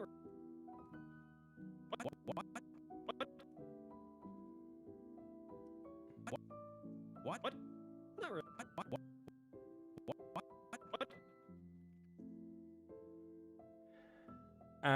As silly as it is, doing the calendar stuff has helped me a lot with deadlines and finish. That's awesome. I love how you can have a project that's about time, like the calendar months, and have it help. I love that.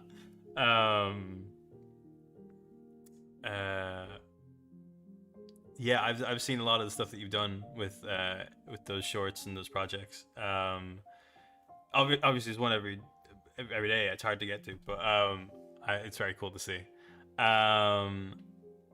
Zelda has good tunes. It does. Zelda has fucking phenomenal tunes.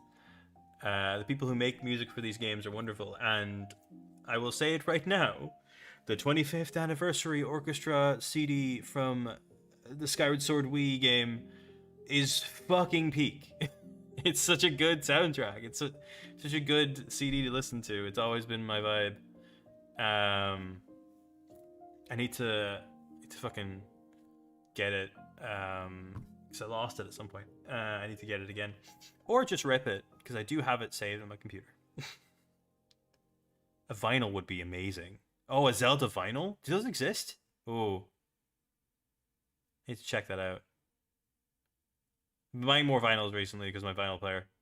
I need to use it. I don't want it to go and not be used. So I bought some, like, I have my Tron album and All Time Low soundtracks and stuff like that. But I bought some classical music from a secondhand shop, and that's pretty beautiful. I think it's got either kind of knocked music on it, and I'm pretty sure I studied that in school. So a lot of the parts of it that I listen to, I'm like, oh, wait a minute, I remember this. It's like, oh, I've listened to this a billion times, because I did music theory in school, so we'd have to listen to a piece of classical music, and I think we had to pick between one piece and the other piece, and I think we just picked kind of knock music because of it just was more iconic, maybe. I don't know.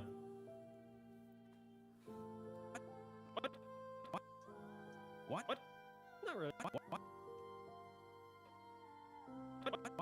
What? Glad you liked any of them, to be honest. There are so many, I absolutely don't remember a huge portion. I love any time it's just like something completely different, which is like most of them, I'm sure. But just anytime I like the 3D stuff for sure. I'm a big fan of that, especially because that's kind of what you're getting into now as well. That's from what your reel shows anyway. So yeah, that's always fun to watch. What? Not really. Especially like the little 3D version of yourself. What? Not really.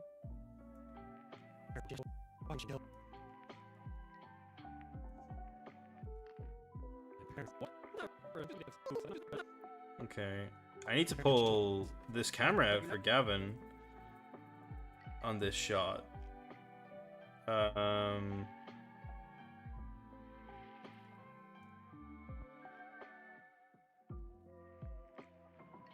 can't. Because Washing machine killed.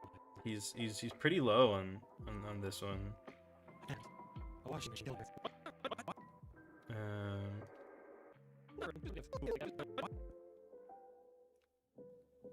Not really. Yeah, it's a bit better. Where's my rule of fours gone? Sorry, rule of thirds. Where's my rule of thirds gone? Is it not here? That's a good drawing of Philip. Look at him. He's so silly looking. Look, there's the boys. They're cute.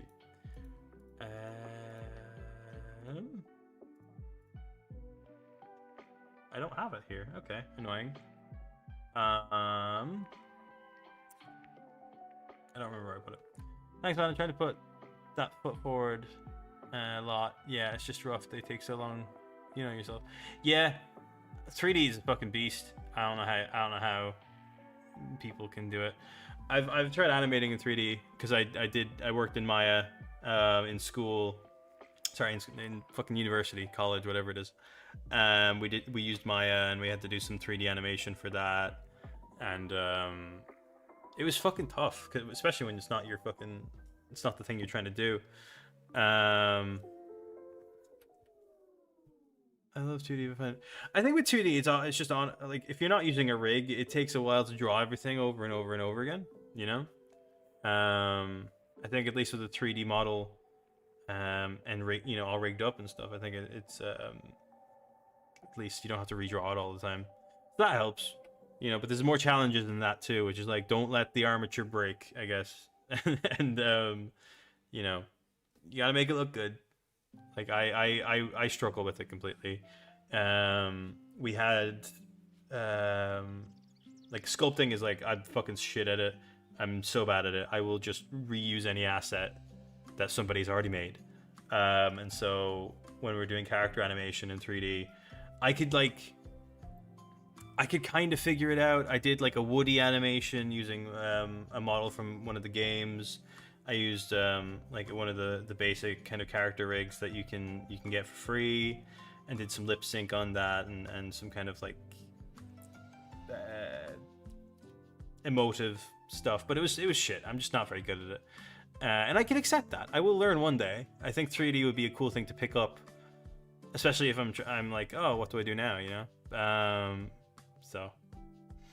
I liked it when early 2000s shows mixed 3D and 2D. Examples, Futurama, all the time. Oh, as in like when they use CG to like make it easier on themselves rather than having to like draw technical stuff. Yeah, no, I get that. Rigging and retopologizing. Wait. I know topology. Retopology? Retopologizing? Okay. Are where I follow everything else in commands. Nice. SpongeBob when the sky and road is in 3D and characters are in 2D. Yeah, I think a lot of shows still do or have done that and still do that. I think they've just got better at making it look like it's 2D. I mean, if you like a show with a mix of 3D and 2D, you should watch Smiling Friends somewhere. I'm not biased or anything. I don't think it's a phenomenal show or anything like that. Why would I? Why would I say that? Anyway, birds.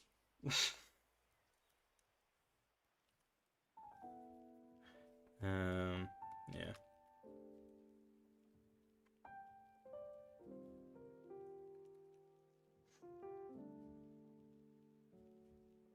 For sure. If you couldn't apply your 2D knowledge to 3D, you'd be unstoppable.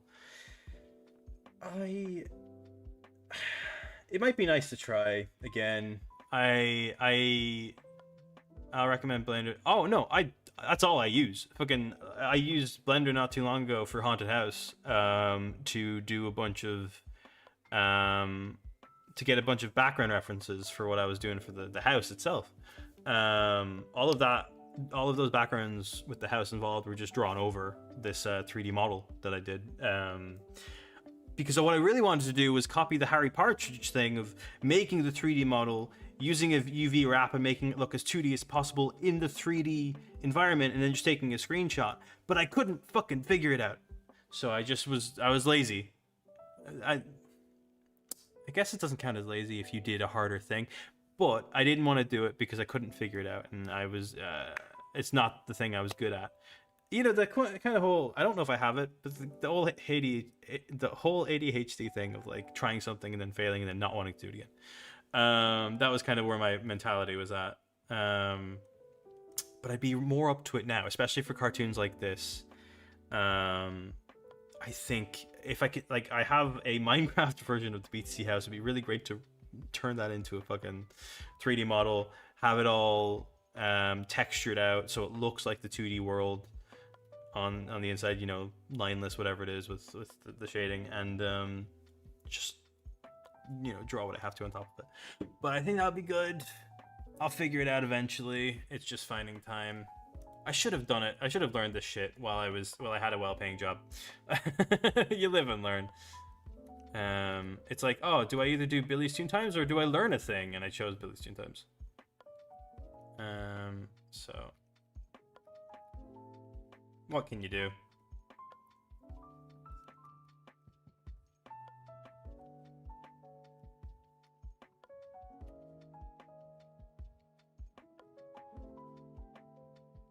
I don't say I regret doing BTT, especially with the Eric and Lawrence stuff. The Fright Night cartoon I'm really fucking excited about. It fills me with glee, even though it's very depressing. I love torturing characters. It did make me cry earlier. Oh, I think I did a 3D version of Philip's Room at some point. You did! I remember that. That was very cool. I think it's still in the chat somewhere. When I was working on boarding the Fright Night thing, I just started like bawling because I'd realized that, like, you know, I was animating these characters, or I was drawing these characters out and trying to get their emotion in my head of like what the situation is. And I've redrawn it a billion times, but and listened to the audio and voiced it, whatever. But for whatever reason, I was listening to it today, and I was like, oh, these guys are just me. Like, this is just two fragments of my being spread into two characters, and it just made me, I don't know, kind of melancholic, I guess. They have like not the greatest backstories, I guess, and so maybe I was like, oh, wait, I'm finding myself in these in these emotions, I guess. I don't know. It was interesting. It was an interesting cry. I'll be honest.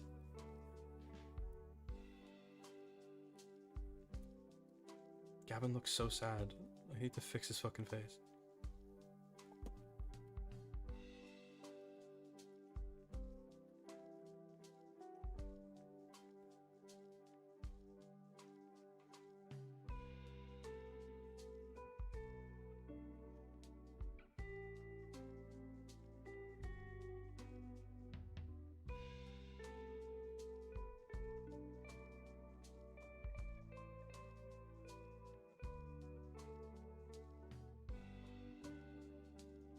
Makes sense. You put a lot of yourself and your childhood into this. Like, what you've got is something super special and genuine. I appreciate that. I think it's just even more interesting that it had nothing to do with Billy or Shane or Philip or any of those characters. It was the new King characters, you know? But I think it's because the main cast are a reflection of my childhood, and the King family are a reflection of my adulthood. And the two, you know, having to like combat the two, I guess, in my head is interesting. You know, we have Lawrence, who lost his wife and is still this like kind of jovial kind of person. And it's not like I've lost that many people in my life or anything like that, but, you know, kind of just in the kind of trying to try to stay yourself while also dealing with a lot of hardship. And then with Eric, he's, you know, he's trying to be there for his brother and stuff, but is not the greatest at it, and is you know, is there to kind of lend a shoulder, but not the greatest listener, or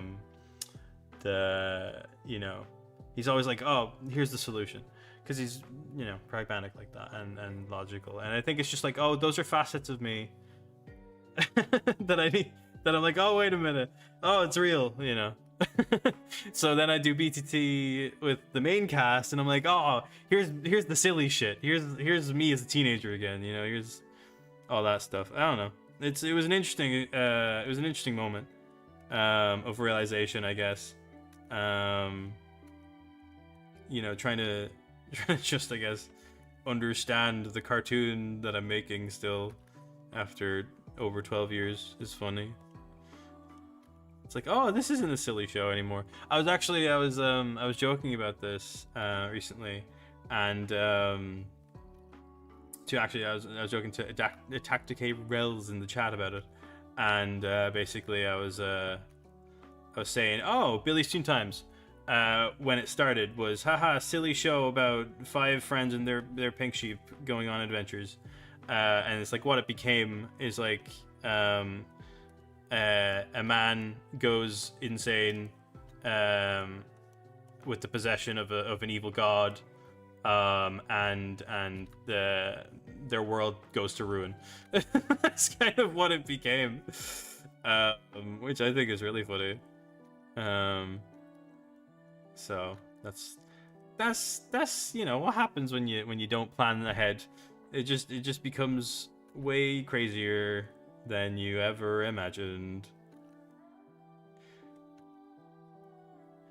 I guess kind of like Adventure Time in that way, where it's like, aha, silly show about dog and boy, and then it's like, oh, post-apocalyptic world where the humans have been wiped out, and boy has trauma from having no parents, who are also shit parents.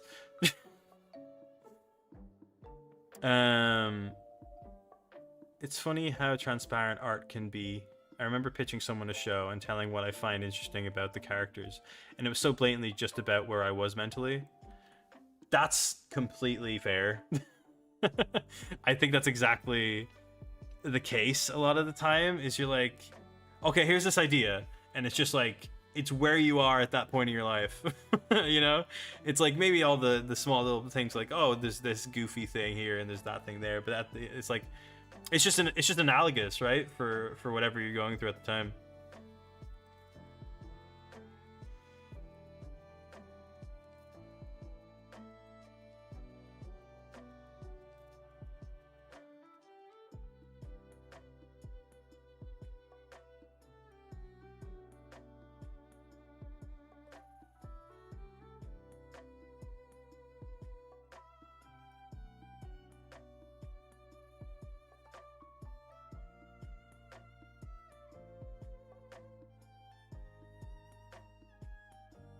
Not really. Just have.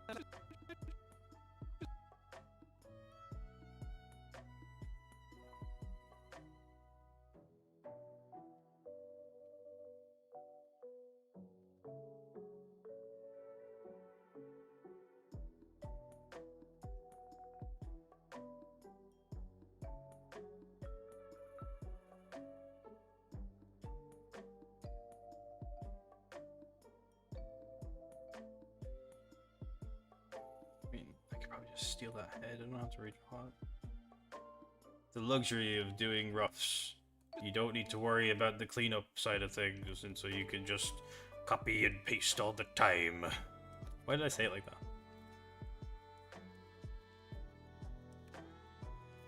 I just have no idea.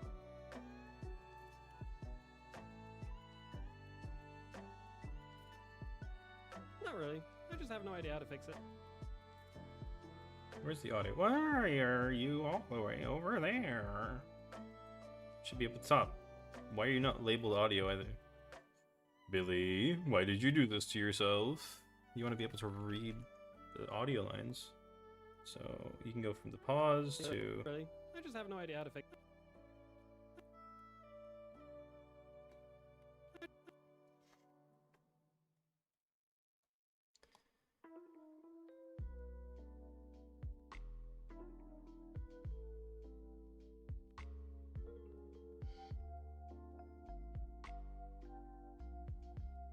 He just really has no idea how to fix it.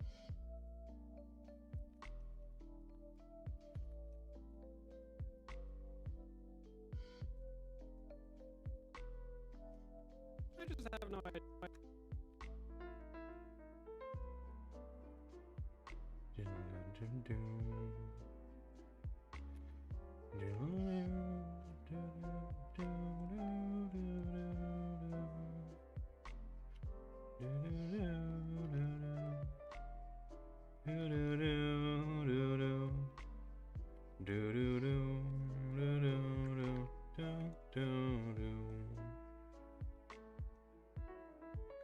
Did you ever actually do a rig for the BT boys?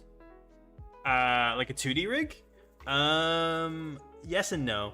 I have several like unfinished BT rigs, both in Harmony and in Flash, and they all felt a bit too riggy. I have this weird thing with BT where it's very much a mix of the two, which like kind of a lot of shows are like, but I couldn't get it to look not shit. That's the best way I can say it. I'm not the best rigging artist. I have a lot of friends who are rigging artists who I could probably hire. Hire is the strong word. Pay for them to make me one, but there's like you're talking like all the characters would have to be rigged, and that's at least 5 if you're not counting Pinky, then 3 other characters that are also main characters, then the villains. It's a lot of money. I don't want to learn how to rig that way because it's just a lot. It's a lot. Toon Boom rigging is intense, especially for the way that I want to do it. Man, I get that. I've not gone near 2D rigs. The closest I've come is 2D shaping on a 3D rig, but you can super tell. Damn, that sounds confusing as fuck. I presume it's similar. Oh, I presume it's similar to the idea of like doing kind of the Spider-Verse stuff, where it's like you're working with the grease pencil and all that. Never been a fan of rigs personally. I get the appeal, but they seem intimidating, ironically. Plus, hand-drawn tends to look better to me anyway. I think it really depends. I think it depends on what you're making. You know, I think like literally, Smiling Friends is a frame-by-frame cartoon. Whether or not it looks like it, it very much is. And that's really funny to me because it could easily not. But that's the fun part about it, I guess, is it's made to look that way, you know. Worthy Kids is incredible. I don't know how he does it. I've seen them; they're incredible. What was I gonna say? But yeah, Smiling Friends is a frame by frame show, and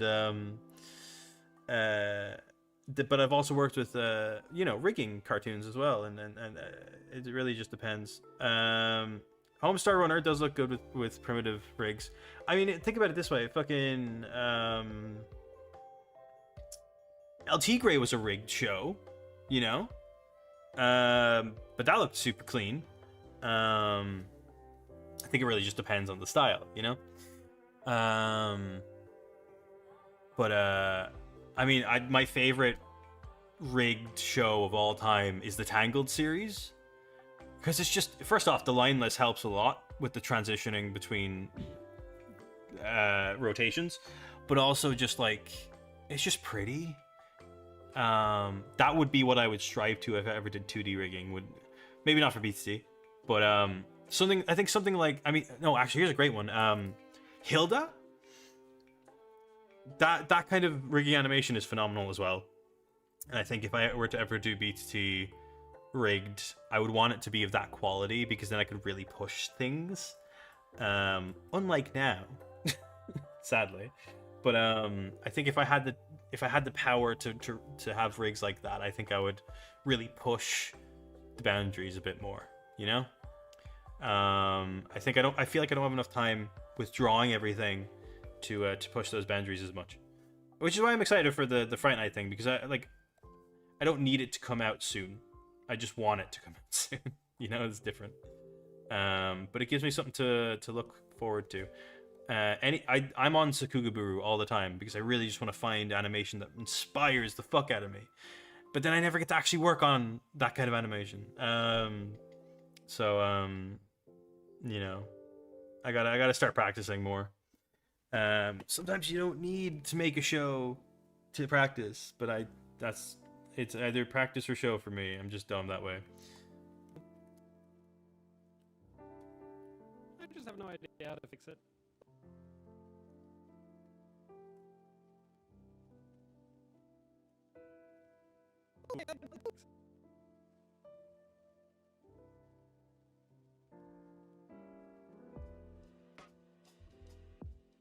Oh, no one to do that.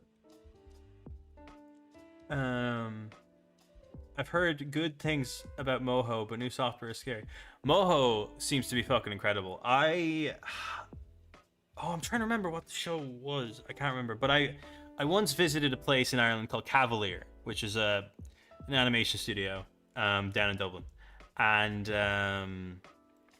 I got to sit in there for a day. I worked on BCC or whatever because I couldn't figure out the programs. But they had a thing called Cell Action, which was apparently like a more primitive version, not same software obviously, but like I think a more primitive version of Moho, or just like a different software that does a very similar thing. And that really, I think that really works for, at least Cell Action really works for like making it look like it's from like a storybook or something. But with Moho, it's fucking crazy shit. The what you can do with it is so insane. From what I've seen, it's crazy. But animation software is so abundant now, and all of them do different things, and it's wonderful. And I guess it just sucks that it's like they're all expensive first off, but also like learning them all takes ages. You know, some skills are transferable, but not when it comes to rigging. Was this the studio that worked on Foster? No, that was Boulder Media. Boulder Media was also in Dublin. The reason why I went to Cavalier was because the guy who was the lead at Boulder then became the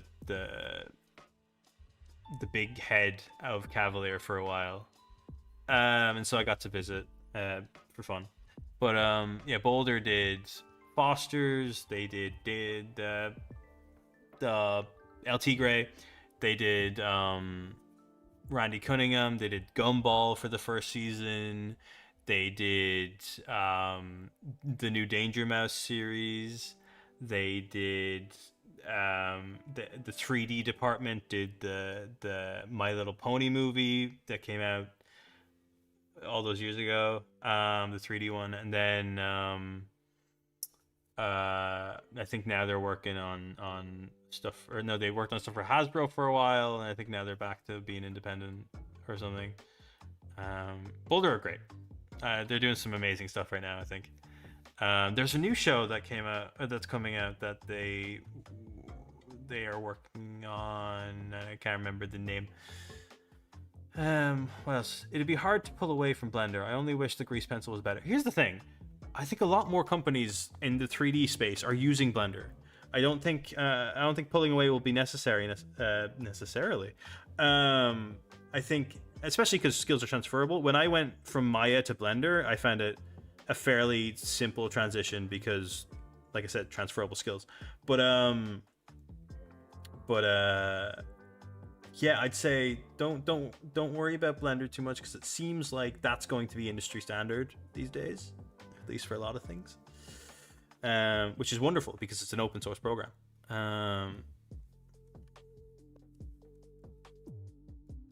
Yeah, like I think what was it? Some shit was done in Blender that was in Spider-Verse. Can't remember. There's a whole seminar about it.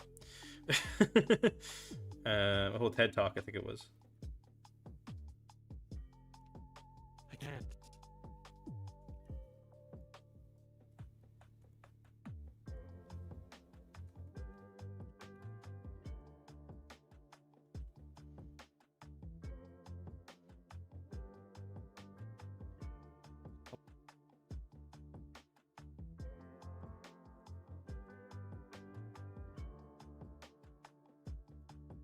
A washing machine killed my parents. What? Not really. What? Not really. I'd love for it to be, but I'll always worry. They did that cat movie that won an Oscar or something. That was a big one. Yeah, I haven't seen it yet, but I've been meaning to. It looks fucking phenomenal. Blender's amazing. It's just really what it normally comes down to. Obviously, it depends on the studio and stuff. But if you're making stuff for you and whatever, what it comes down to is it's the artist. You know, the program isn't always the most important thing. But yeah, for like, here's the thing that I've noticed though, is a lot of studios spend a week helping you learn the ropes of a program, or at least learn the ropes of what they're doing. A lot of physical studios anyway. So if you're good at the thing on a program that you're good at, and whatever, first off, lie on your CV. If you say you know you have experience in Blender, say you have experience in Maya, you know it's transferable. But you know, stuff like that. I lost my train of thought. But you know what I mean. Just if a studio is asking for a certain program, just say that you know it and then learn it on the job. That's how I'd use Toon Boom a lot. I'm good at it now because I spent most of my time working on productions that I wasn't very good on it with.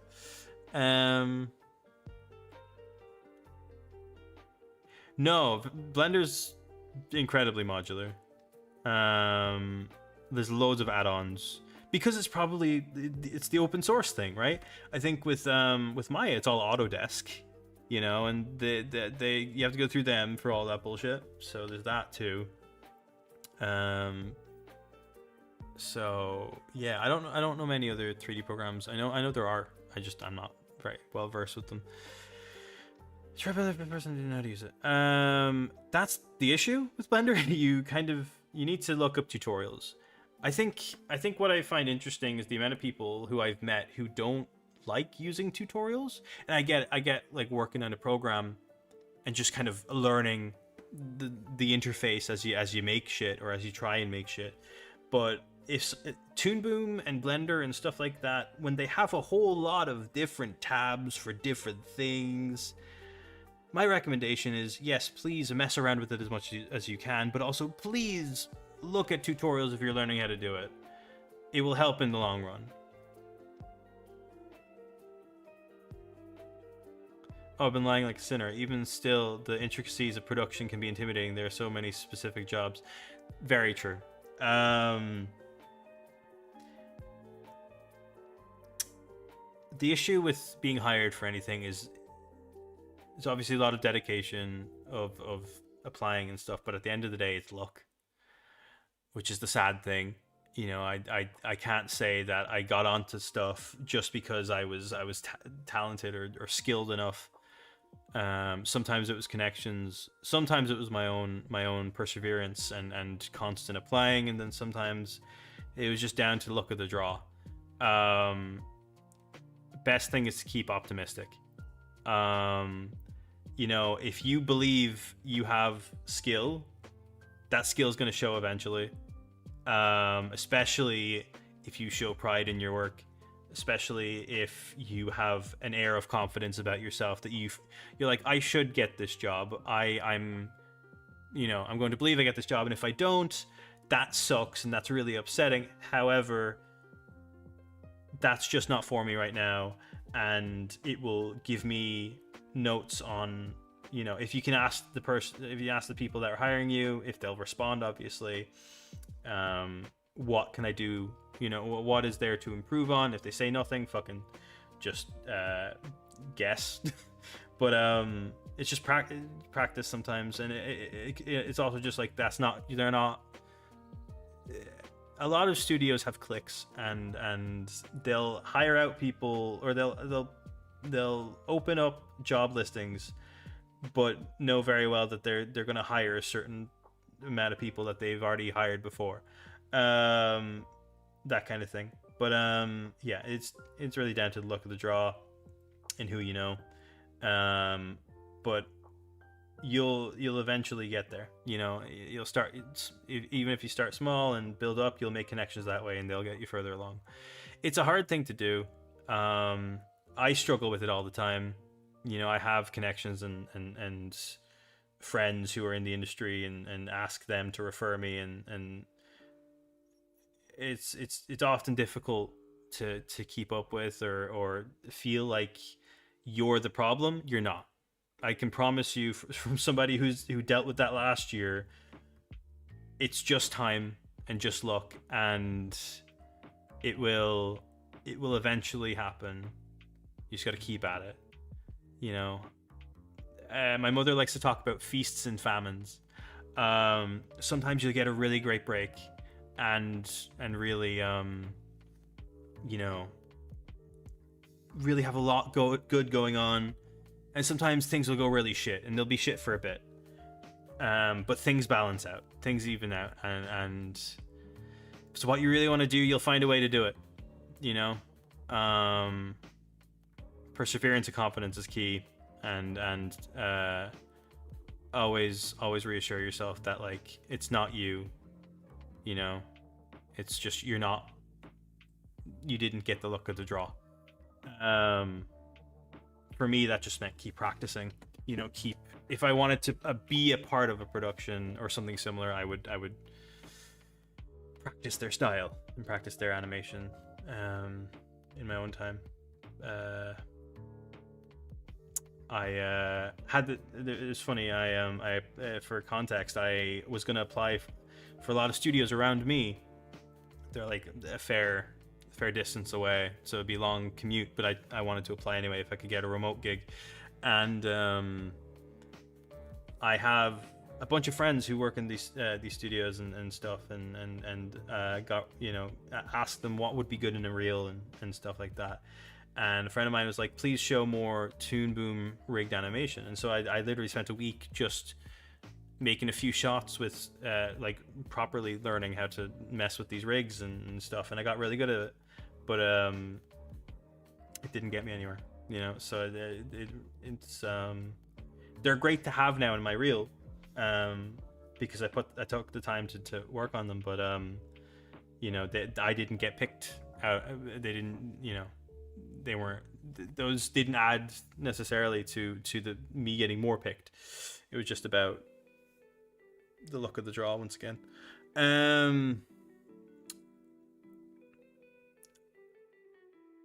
I appreciate the advice. I've dipped my toe into looking for work, but I'm really hoping to persevere and break away this time. You gotta do you. Dipping your toe into work is going to involve a lot of bullshit, and you're gonna have to learn your worth, and what you can and can't do. Yeah, I think we all have our own journeys. But yeah, finding work is hard, and will always be hard. But if you do find work, fucking stick at it, work hard, make connections, make friends with people that are in the industry, and support each other. It ends up being very helpful. As somebody who's been doing it for 10 years in the professional sense. Lots of ebbs and flows, lots of ups and downs, lots of confusion and yeses and nos, and rejections and acceptances, and it's all part of the gig, but it's a good time. I wouldn't trade it for the world. I think there's a lot of shit going on with animation in the world, and there's some promise, but I wouldn't change where I am. I think I just love it too much.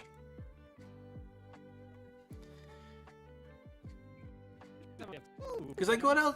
How else could you make silly cartoons like this? You know?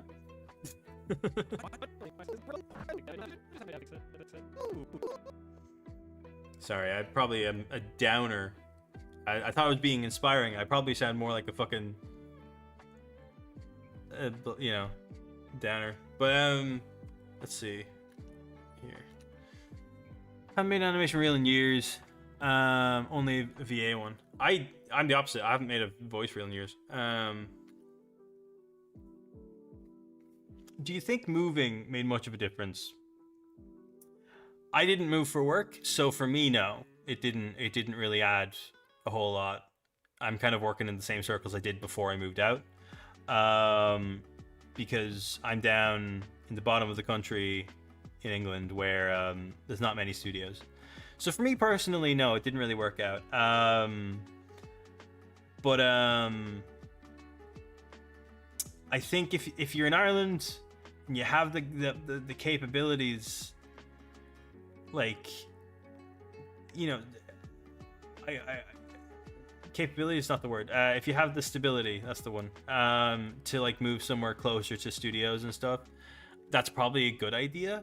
But I'd really only do it if they if they tell you, like, if you get a job and you live a bit far away, and they say, oh, would be willing to relocate to closer, whatever. I think then moving would be a good idea, because then you're moving closer to the place, that you'd be accepted at, and then make the connections physically all the time. Unlike me in school, or not in school, in college, where I commuted all the time, so I never really got to spend time with the people that I was around, and didn't get to make those connections in my animation degree, sadly. I have those connections on LinkedIn, but I don't talk to them, sadly. But I'm sure they're doing well. I would say moving is something that you do when you know what you're getting. Unless you live in the butt fucking nowhere and you can't commute to anywhere, then I would say find somewhere in a city. Because even if you can't get an animation gig, you'll probably find something else, obviously, for the meantime.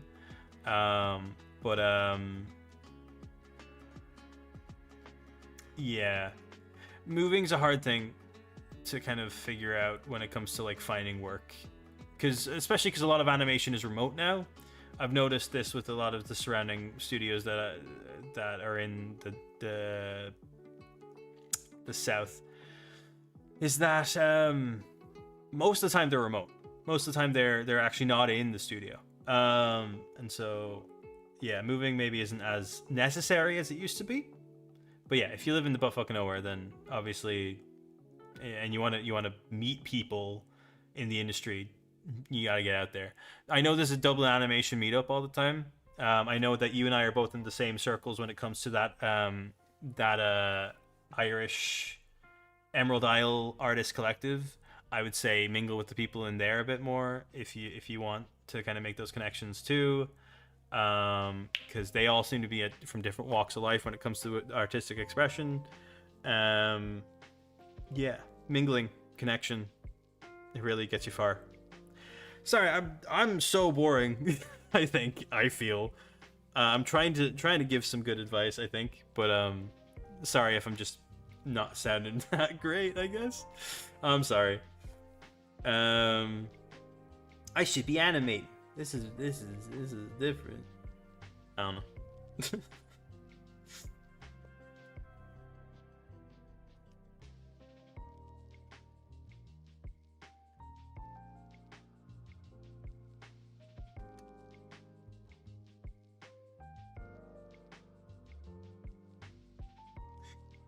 It is an odd thing. I'd not say no to relocating, but at the same time, it's a job you can super do remote.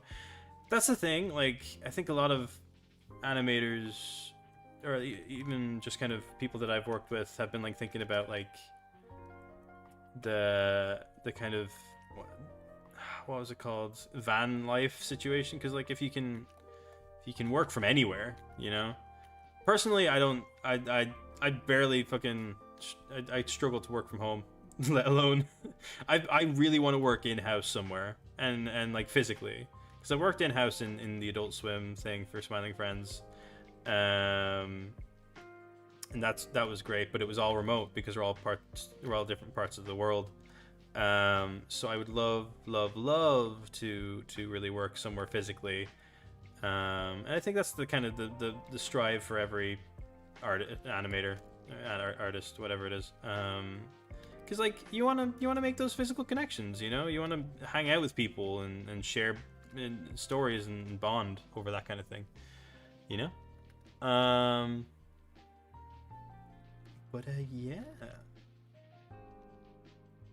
I'd say relocate if you want to, if you want to move. Like my thing was for love, but I also wanted to move out as well. I didn't want to be stuck at home, so I took the risk. I may check out the Discord. It's been ages since I checked it. They have loads of shit going on right now. They have a whole artist collective going on, where they do meetups and they do weekly podcasts, and they have a whole community thing. So very cool. I would recommend No, man, I'm absolutely hogging chat, talking about career shit. No, you're fine. You're fine. Like, I don't often talk to people. I don't often give advice, so it's not necessary. It's not that you're, asking me for advice. It's more so that I hope that it's a good advice, I guess. You're not doing anything wrong by asking questions. That's kind of the point of me streaming, is to converse. So no, don't worry about that at all.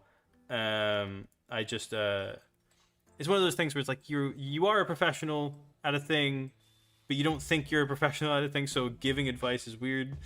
We're all learning, and so yeah, as long as I can help, and it is helping, and it's not just like something that you've already heard a million times, then yeah, that's all good.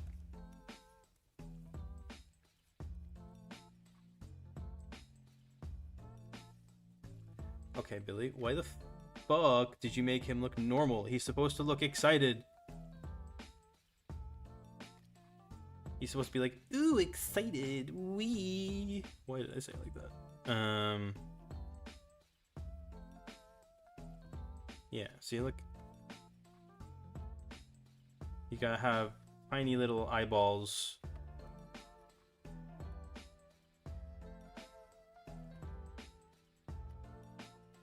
Tiny little eyeballs like that. Oh, it's wonderful, so it is. And then pull back, bring him up a bit, that. Ooh, hey, is that big? And then he goes right over to it.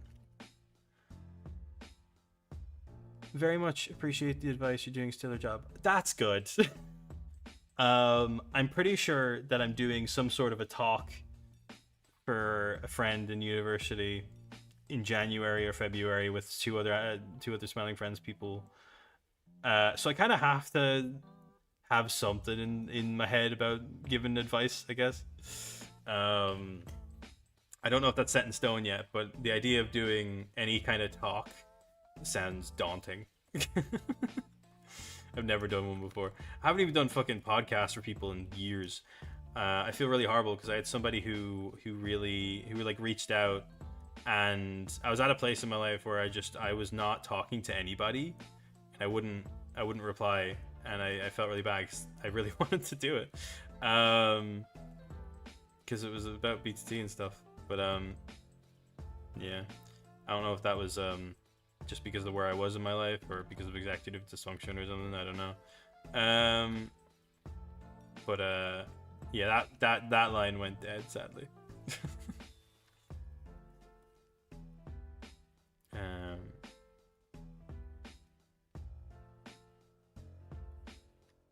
You can move the hand over here a bit more. There you go. Dun dun dun dun dun dun dun dun dun dun dun dun dun.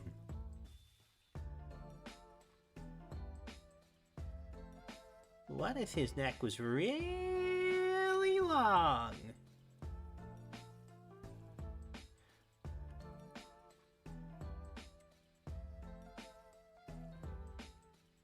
Ooh, hey, is that? I'd say no harm in trying to shake up old connections. You never know. You can always find something new there. That's fair. It's less so finding it and more so I don't think the message exists anymore, so I have no idea who sent it. But yeah, I've tried catching up with some older connections for sure. But yeah, I think I did do actually a podcast for somebody where I talked about my career last year, I think it was. I don't know if that ever came out. Let me just check.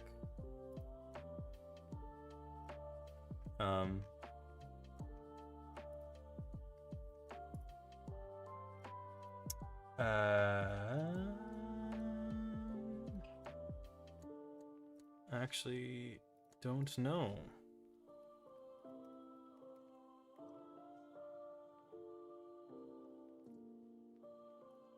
Okay, I also can't spell anything.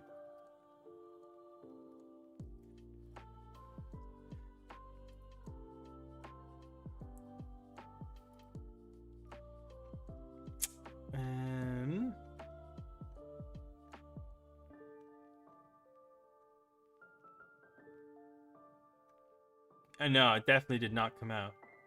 That's weird. I guess that went dead then. Hilarious. These things happen. You do some stuff for people and they don't always come through, I guess. I just find it funny.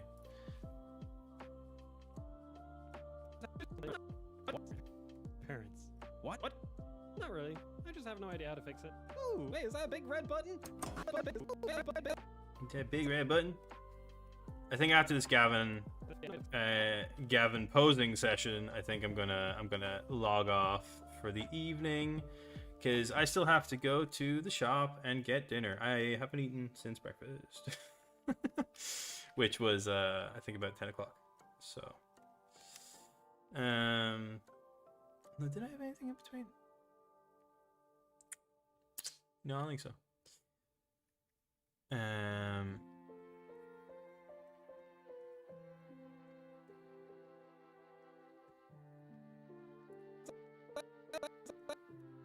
Oh, I love this music.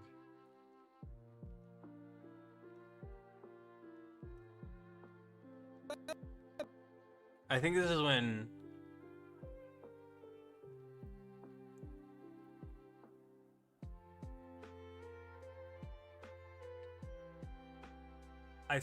is when it's got something to do with Twilight Princess, I'm pretty sure.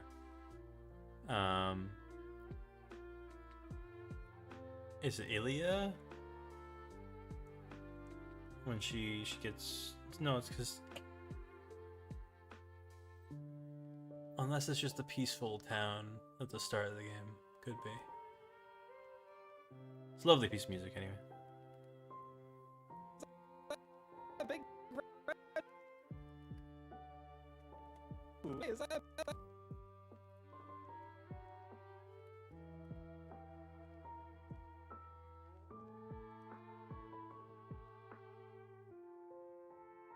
I wonder if that looks any better. Probably not, because how would you tell it's any shorter? I guess that kind of works.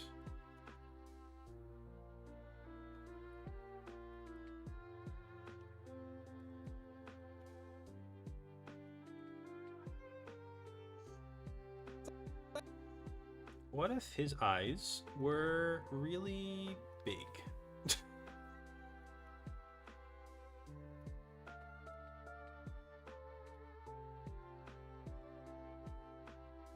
Yeah, that's kind of cute. What if he really likes big red buttons? Oh my god, this is a... Wait. So what exactly happened with BT last I heard? The last episode you put out would be it, and the rest was going to be a comic. Yeah, that didn't happen. Yeah, that didn't happen. Haunted House came out in 2023, and I was like, yeah, that's it. I think the rest of it will have to be a comic because I won't be able to make it any other way.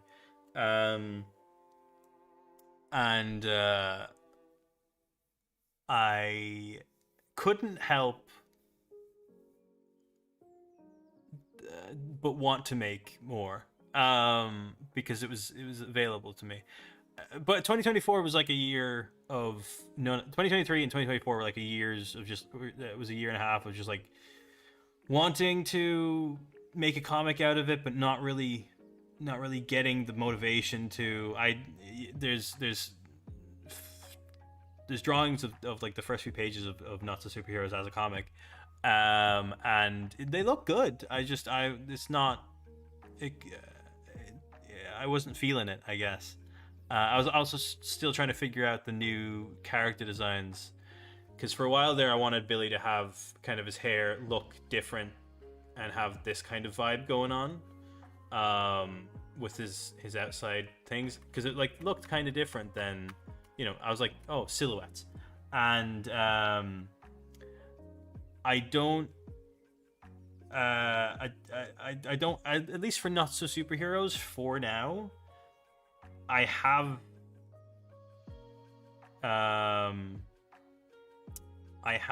full animated script, or I have a full script for animation, which I could turn into a comic. But I do have Gavin and Philip's voices ready. I have my voices ready. Shane's has been archived and acquired. I still have Adam to do. But I've also boarded out the first few scenes as well. And animate, or it started roughing out some of it. So for now, Not So Superheroes is back to being an animation until I feel like it's unattainable. The only thing that became an issue was that this year, because I had so much creative freedom, because I had a very well-paying job for most of the year, is that I had time to make shit and had time to be creative. And so what ended up happening was that I, for the past year, I had kind of had this idea for a darker BTT cartoon with the older characters, with the King family, and it kind of stuck in my mind for a while. I'm like, oh, that would be cool. I'd really like to do it. And then around July, I just ended up writing it. I was just like, oh, I'll see what it looks like on paper. And I really liked it.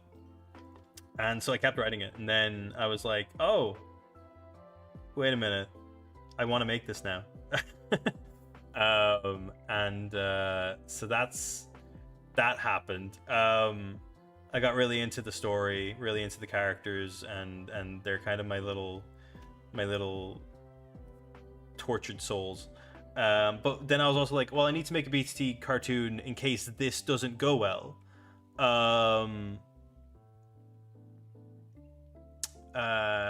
so that's why this short here, Laundry Day, exists, is merely because I needed a short that would coincide with the darker story, or the more serious story. So it was just going to be Fright Night and Not So Superheroes, but I knew Not So Superheroes was going to take fucking ages if I was going to make it. So I was like, oh, I'll make a short on in between that feels like a BTT episode. And that's kind of where we are right now. There's a lot of things, a lot of going on. Oh, I also haven't fucking mentioned about I have a Tumblr blog that's going to be solely an RP ARG situation of the Eric character going insane. Which is in the midst of existing at some point. So that's gonna be fun. What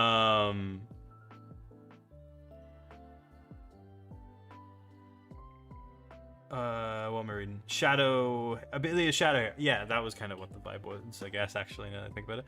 I think you've got the character designs locked down at this point, the different palettes perfect them. That's how I feel as well. The only addition is that Gavin now has sharper lines and the kind of glasses effect. Beforehand he just had that situation. So yeah, I think at this point they're perfected. I think even though, you know, Billy whatever has this kind of look, no other character has that kind of look. So it was a whole Shane and Billy thing for a long time. But yeah, that's fine. It's the hat helps. What's this? What about yeah, what about the voices? Was it not an issue? Some of the fellas weren't down. One of the fellas wasn't down. Shane is not a part of the show anymore when it comes to cast. Well, not even cast. Shane's not part of the show anymore because he can't be, because we don't talk much, and he's moved far away, and I can't get him to voice because he's not that interested. But I still have his archived voice that has a lot of pre-recorded voice work from earlier versions of the scripts that I have. So basically kind of like Frankensteining his voice a little bit.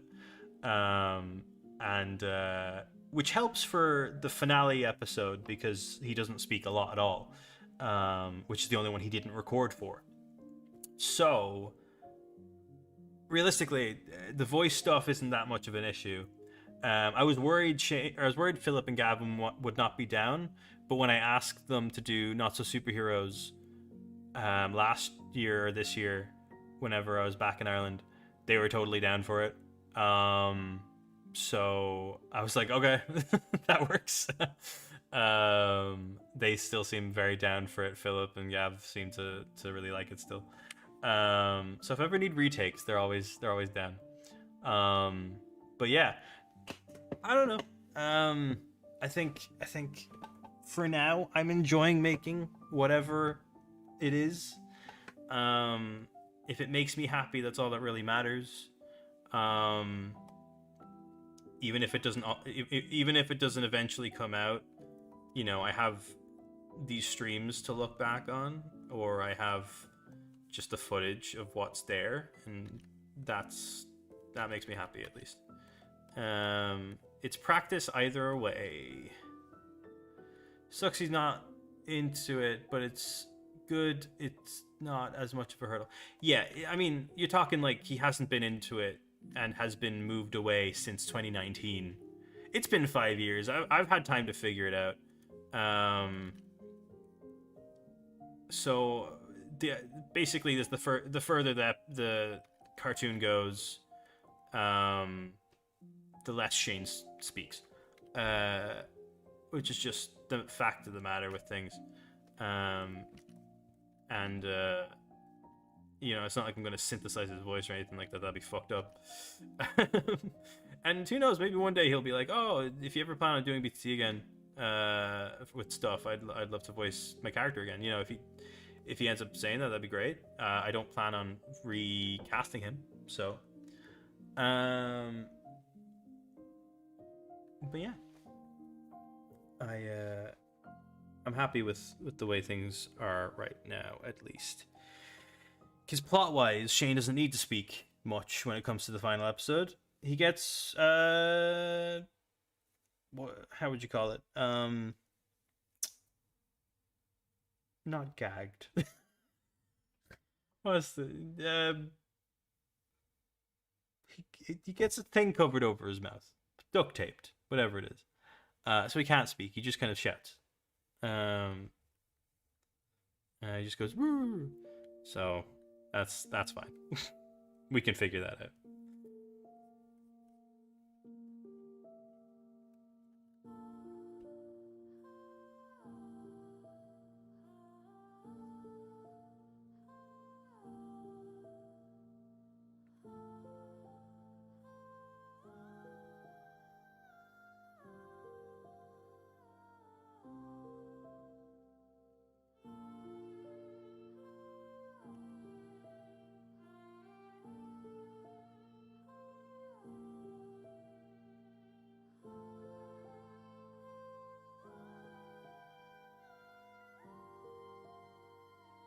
Can be a tricky situation. I've learned the lesson of tying someone super specific to a character before.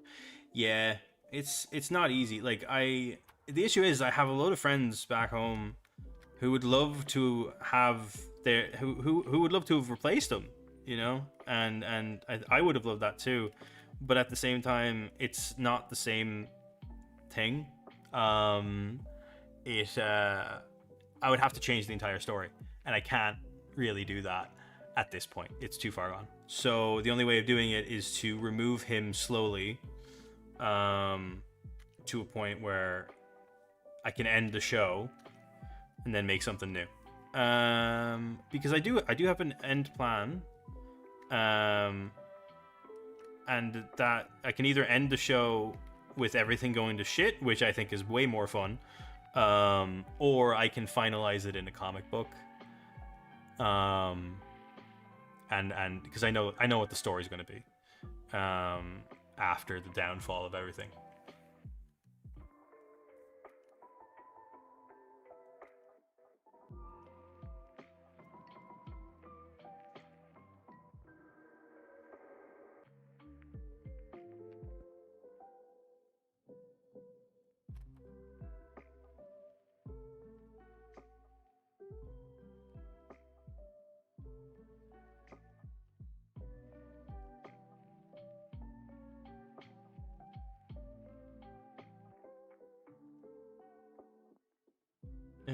I think for as tricky as that kind of situation is, Like, we're not on bad terms at any rate, you know. But I think as tricky as a situation like that is that you know, we don't hate each other. He just went different ways. He went and did more things away from where I lived, and we just stopped keeping in touch then. It's neither here nor there. It's not like we ended on any bad terms, you know. So always good.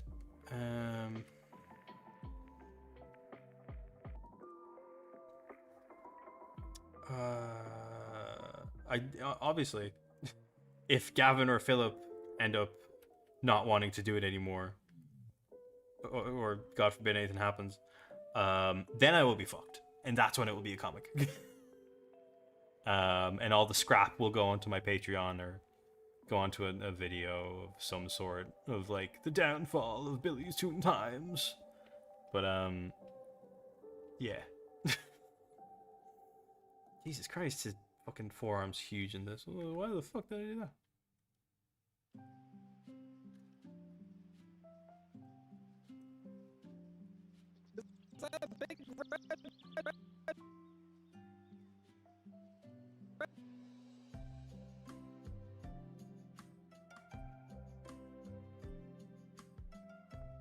No, don't do that. No. Don't remove your lines there, Gavin.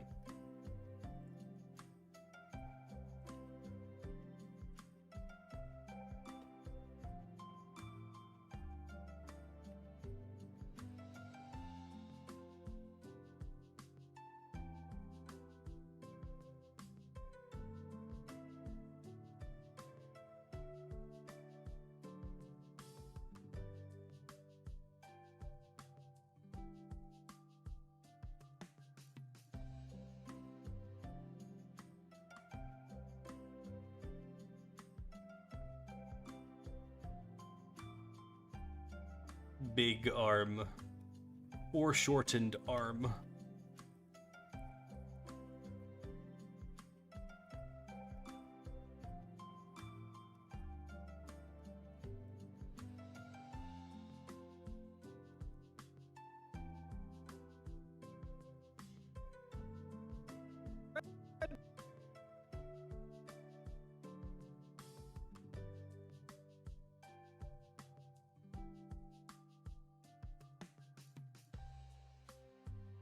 I wonder if Tom would let me board Crash Zoom on stream. I might get more done.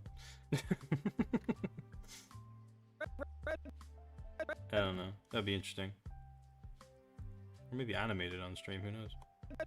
I don't know if I'll be animating on it. I hope I do. Who knows? So there's not going to be a good ending to the BTC series.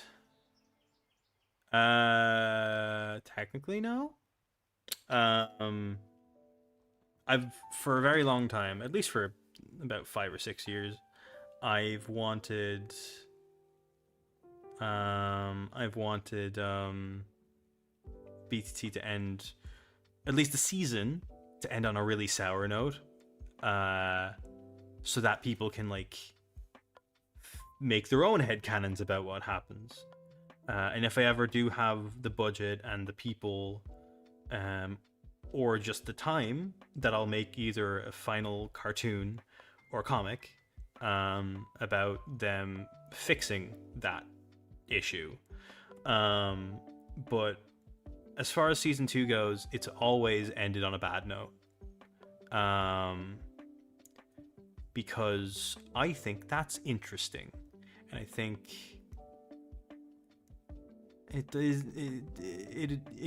the show is all happy-go-lucky. It would be interesting if it ended for them badly, because it always ends for them well. That's kind of the plot of BTT, is that with their complete ineptitude and stupidity, they solve the situation. And I think for once, this is the point where they can't do that. And I think that's a cool idea. So if people want to make stuff after that and make their own timeline of what could happen post that, that's up to them. And if I do have time, I know how it ends and I know how it goes. And if I want to make it, I'll make it. But that's always been the plan, at least for a long time. It's always been the plan to do it that way. Pulls an elf. I haven't seen elf, but that's sad too.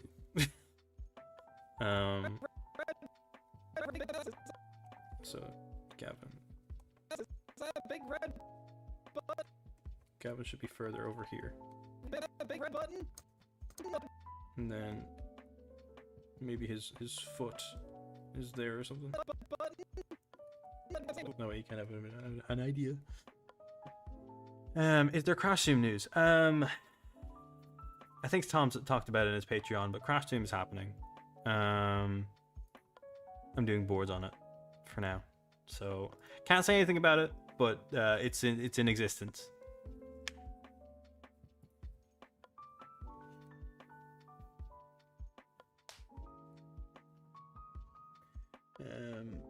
It's easy to say it exists when you have no footage for it to show that it exists, I guess. But it's in the works. Big red button.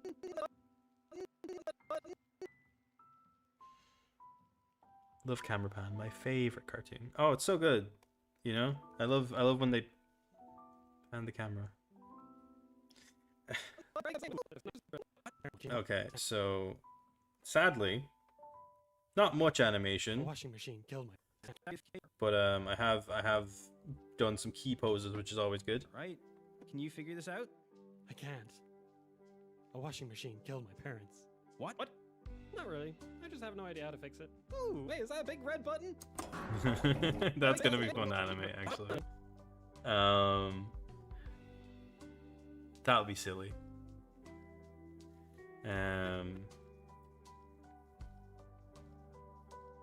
Right next to Edmund's continent. Edmund's content? No, Edmund's continent, because world. I get it. That's funny. Save as version 3. Well, folks. Oh, being a dead horse. But tell Tom if he needs animators, I'm available. JK, kind of. I will let him know. What was I gonna say? Oh, I might end it here, folks, because my legs are not doing great. They're like jelly, and also I need food. So I hope you enjoyed this bout of me talking my ass off while having a few drawings on screen. And I will probably do this again soon, maybe next week, maybe in a few days, who knows. I have some time to kill on weekends now, so I can do that. But I hope you all have a wonderful day, evening, night, afternoon, whatever it is. And thank you all for coming. I really appreciate it. I really appreciate the conversations and the questions. So hope you all have a good time. I will see you next time. Bye.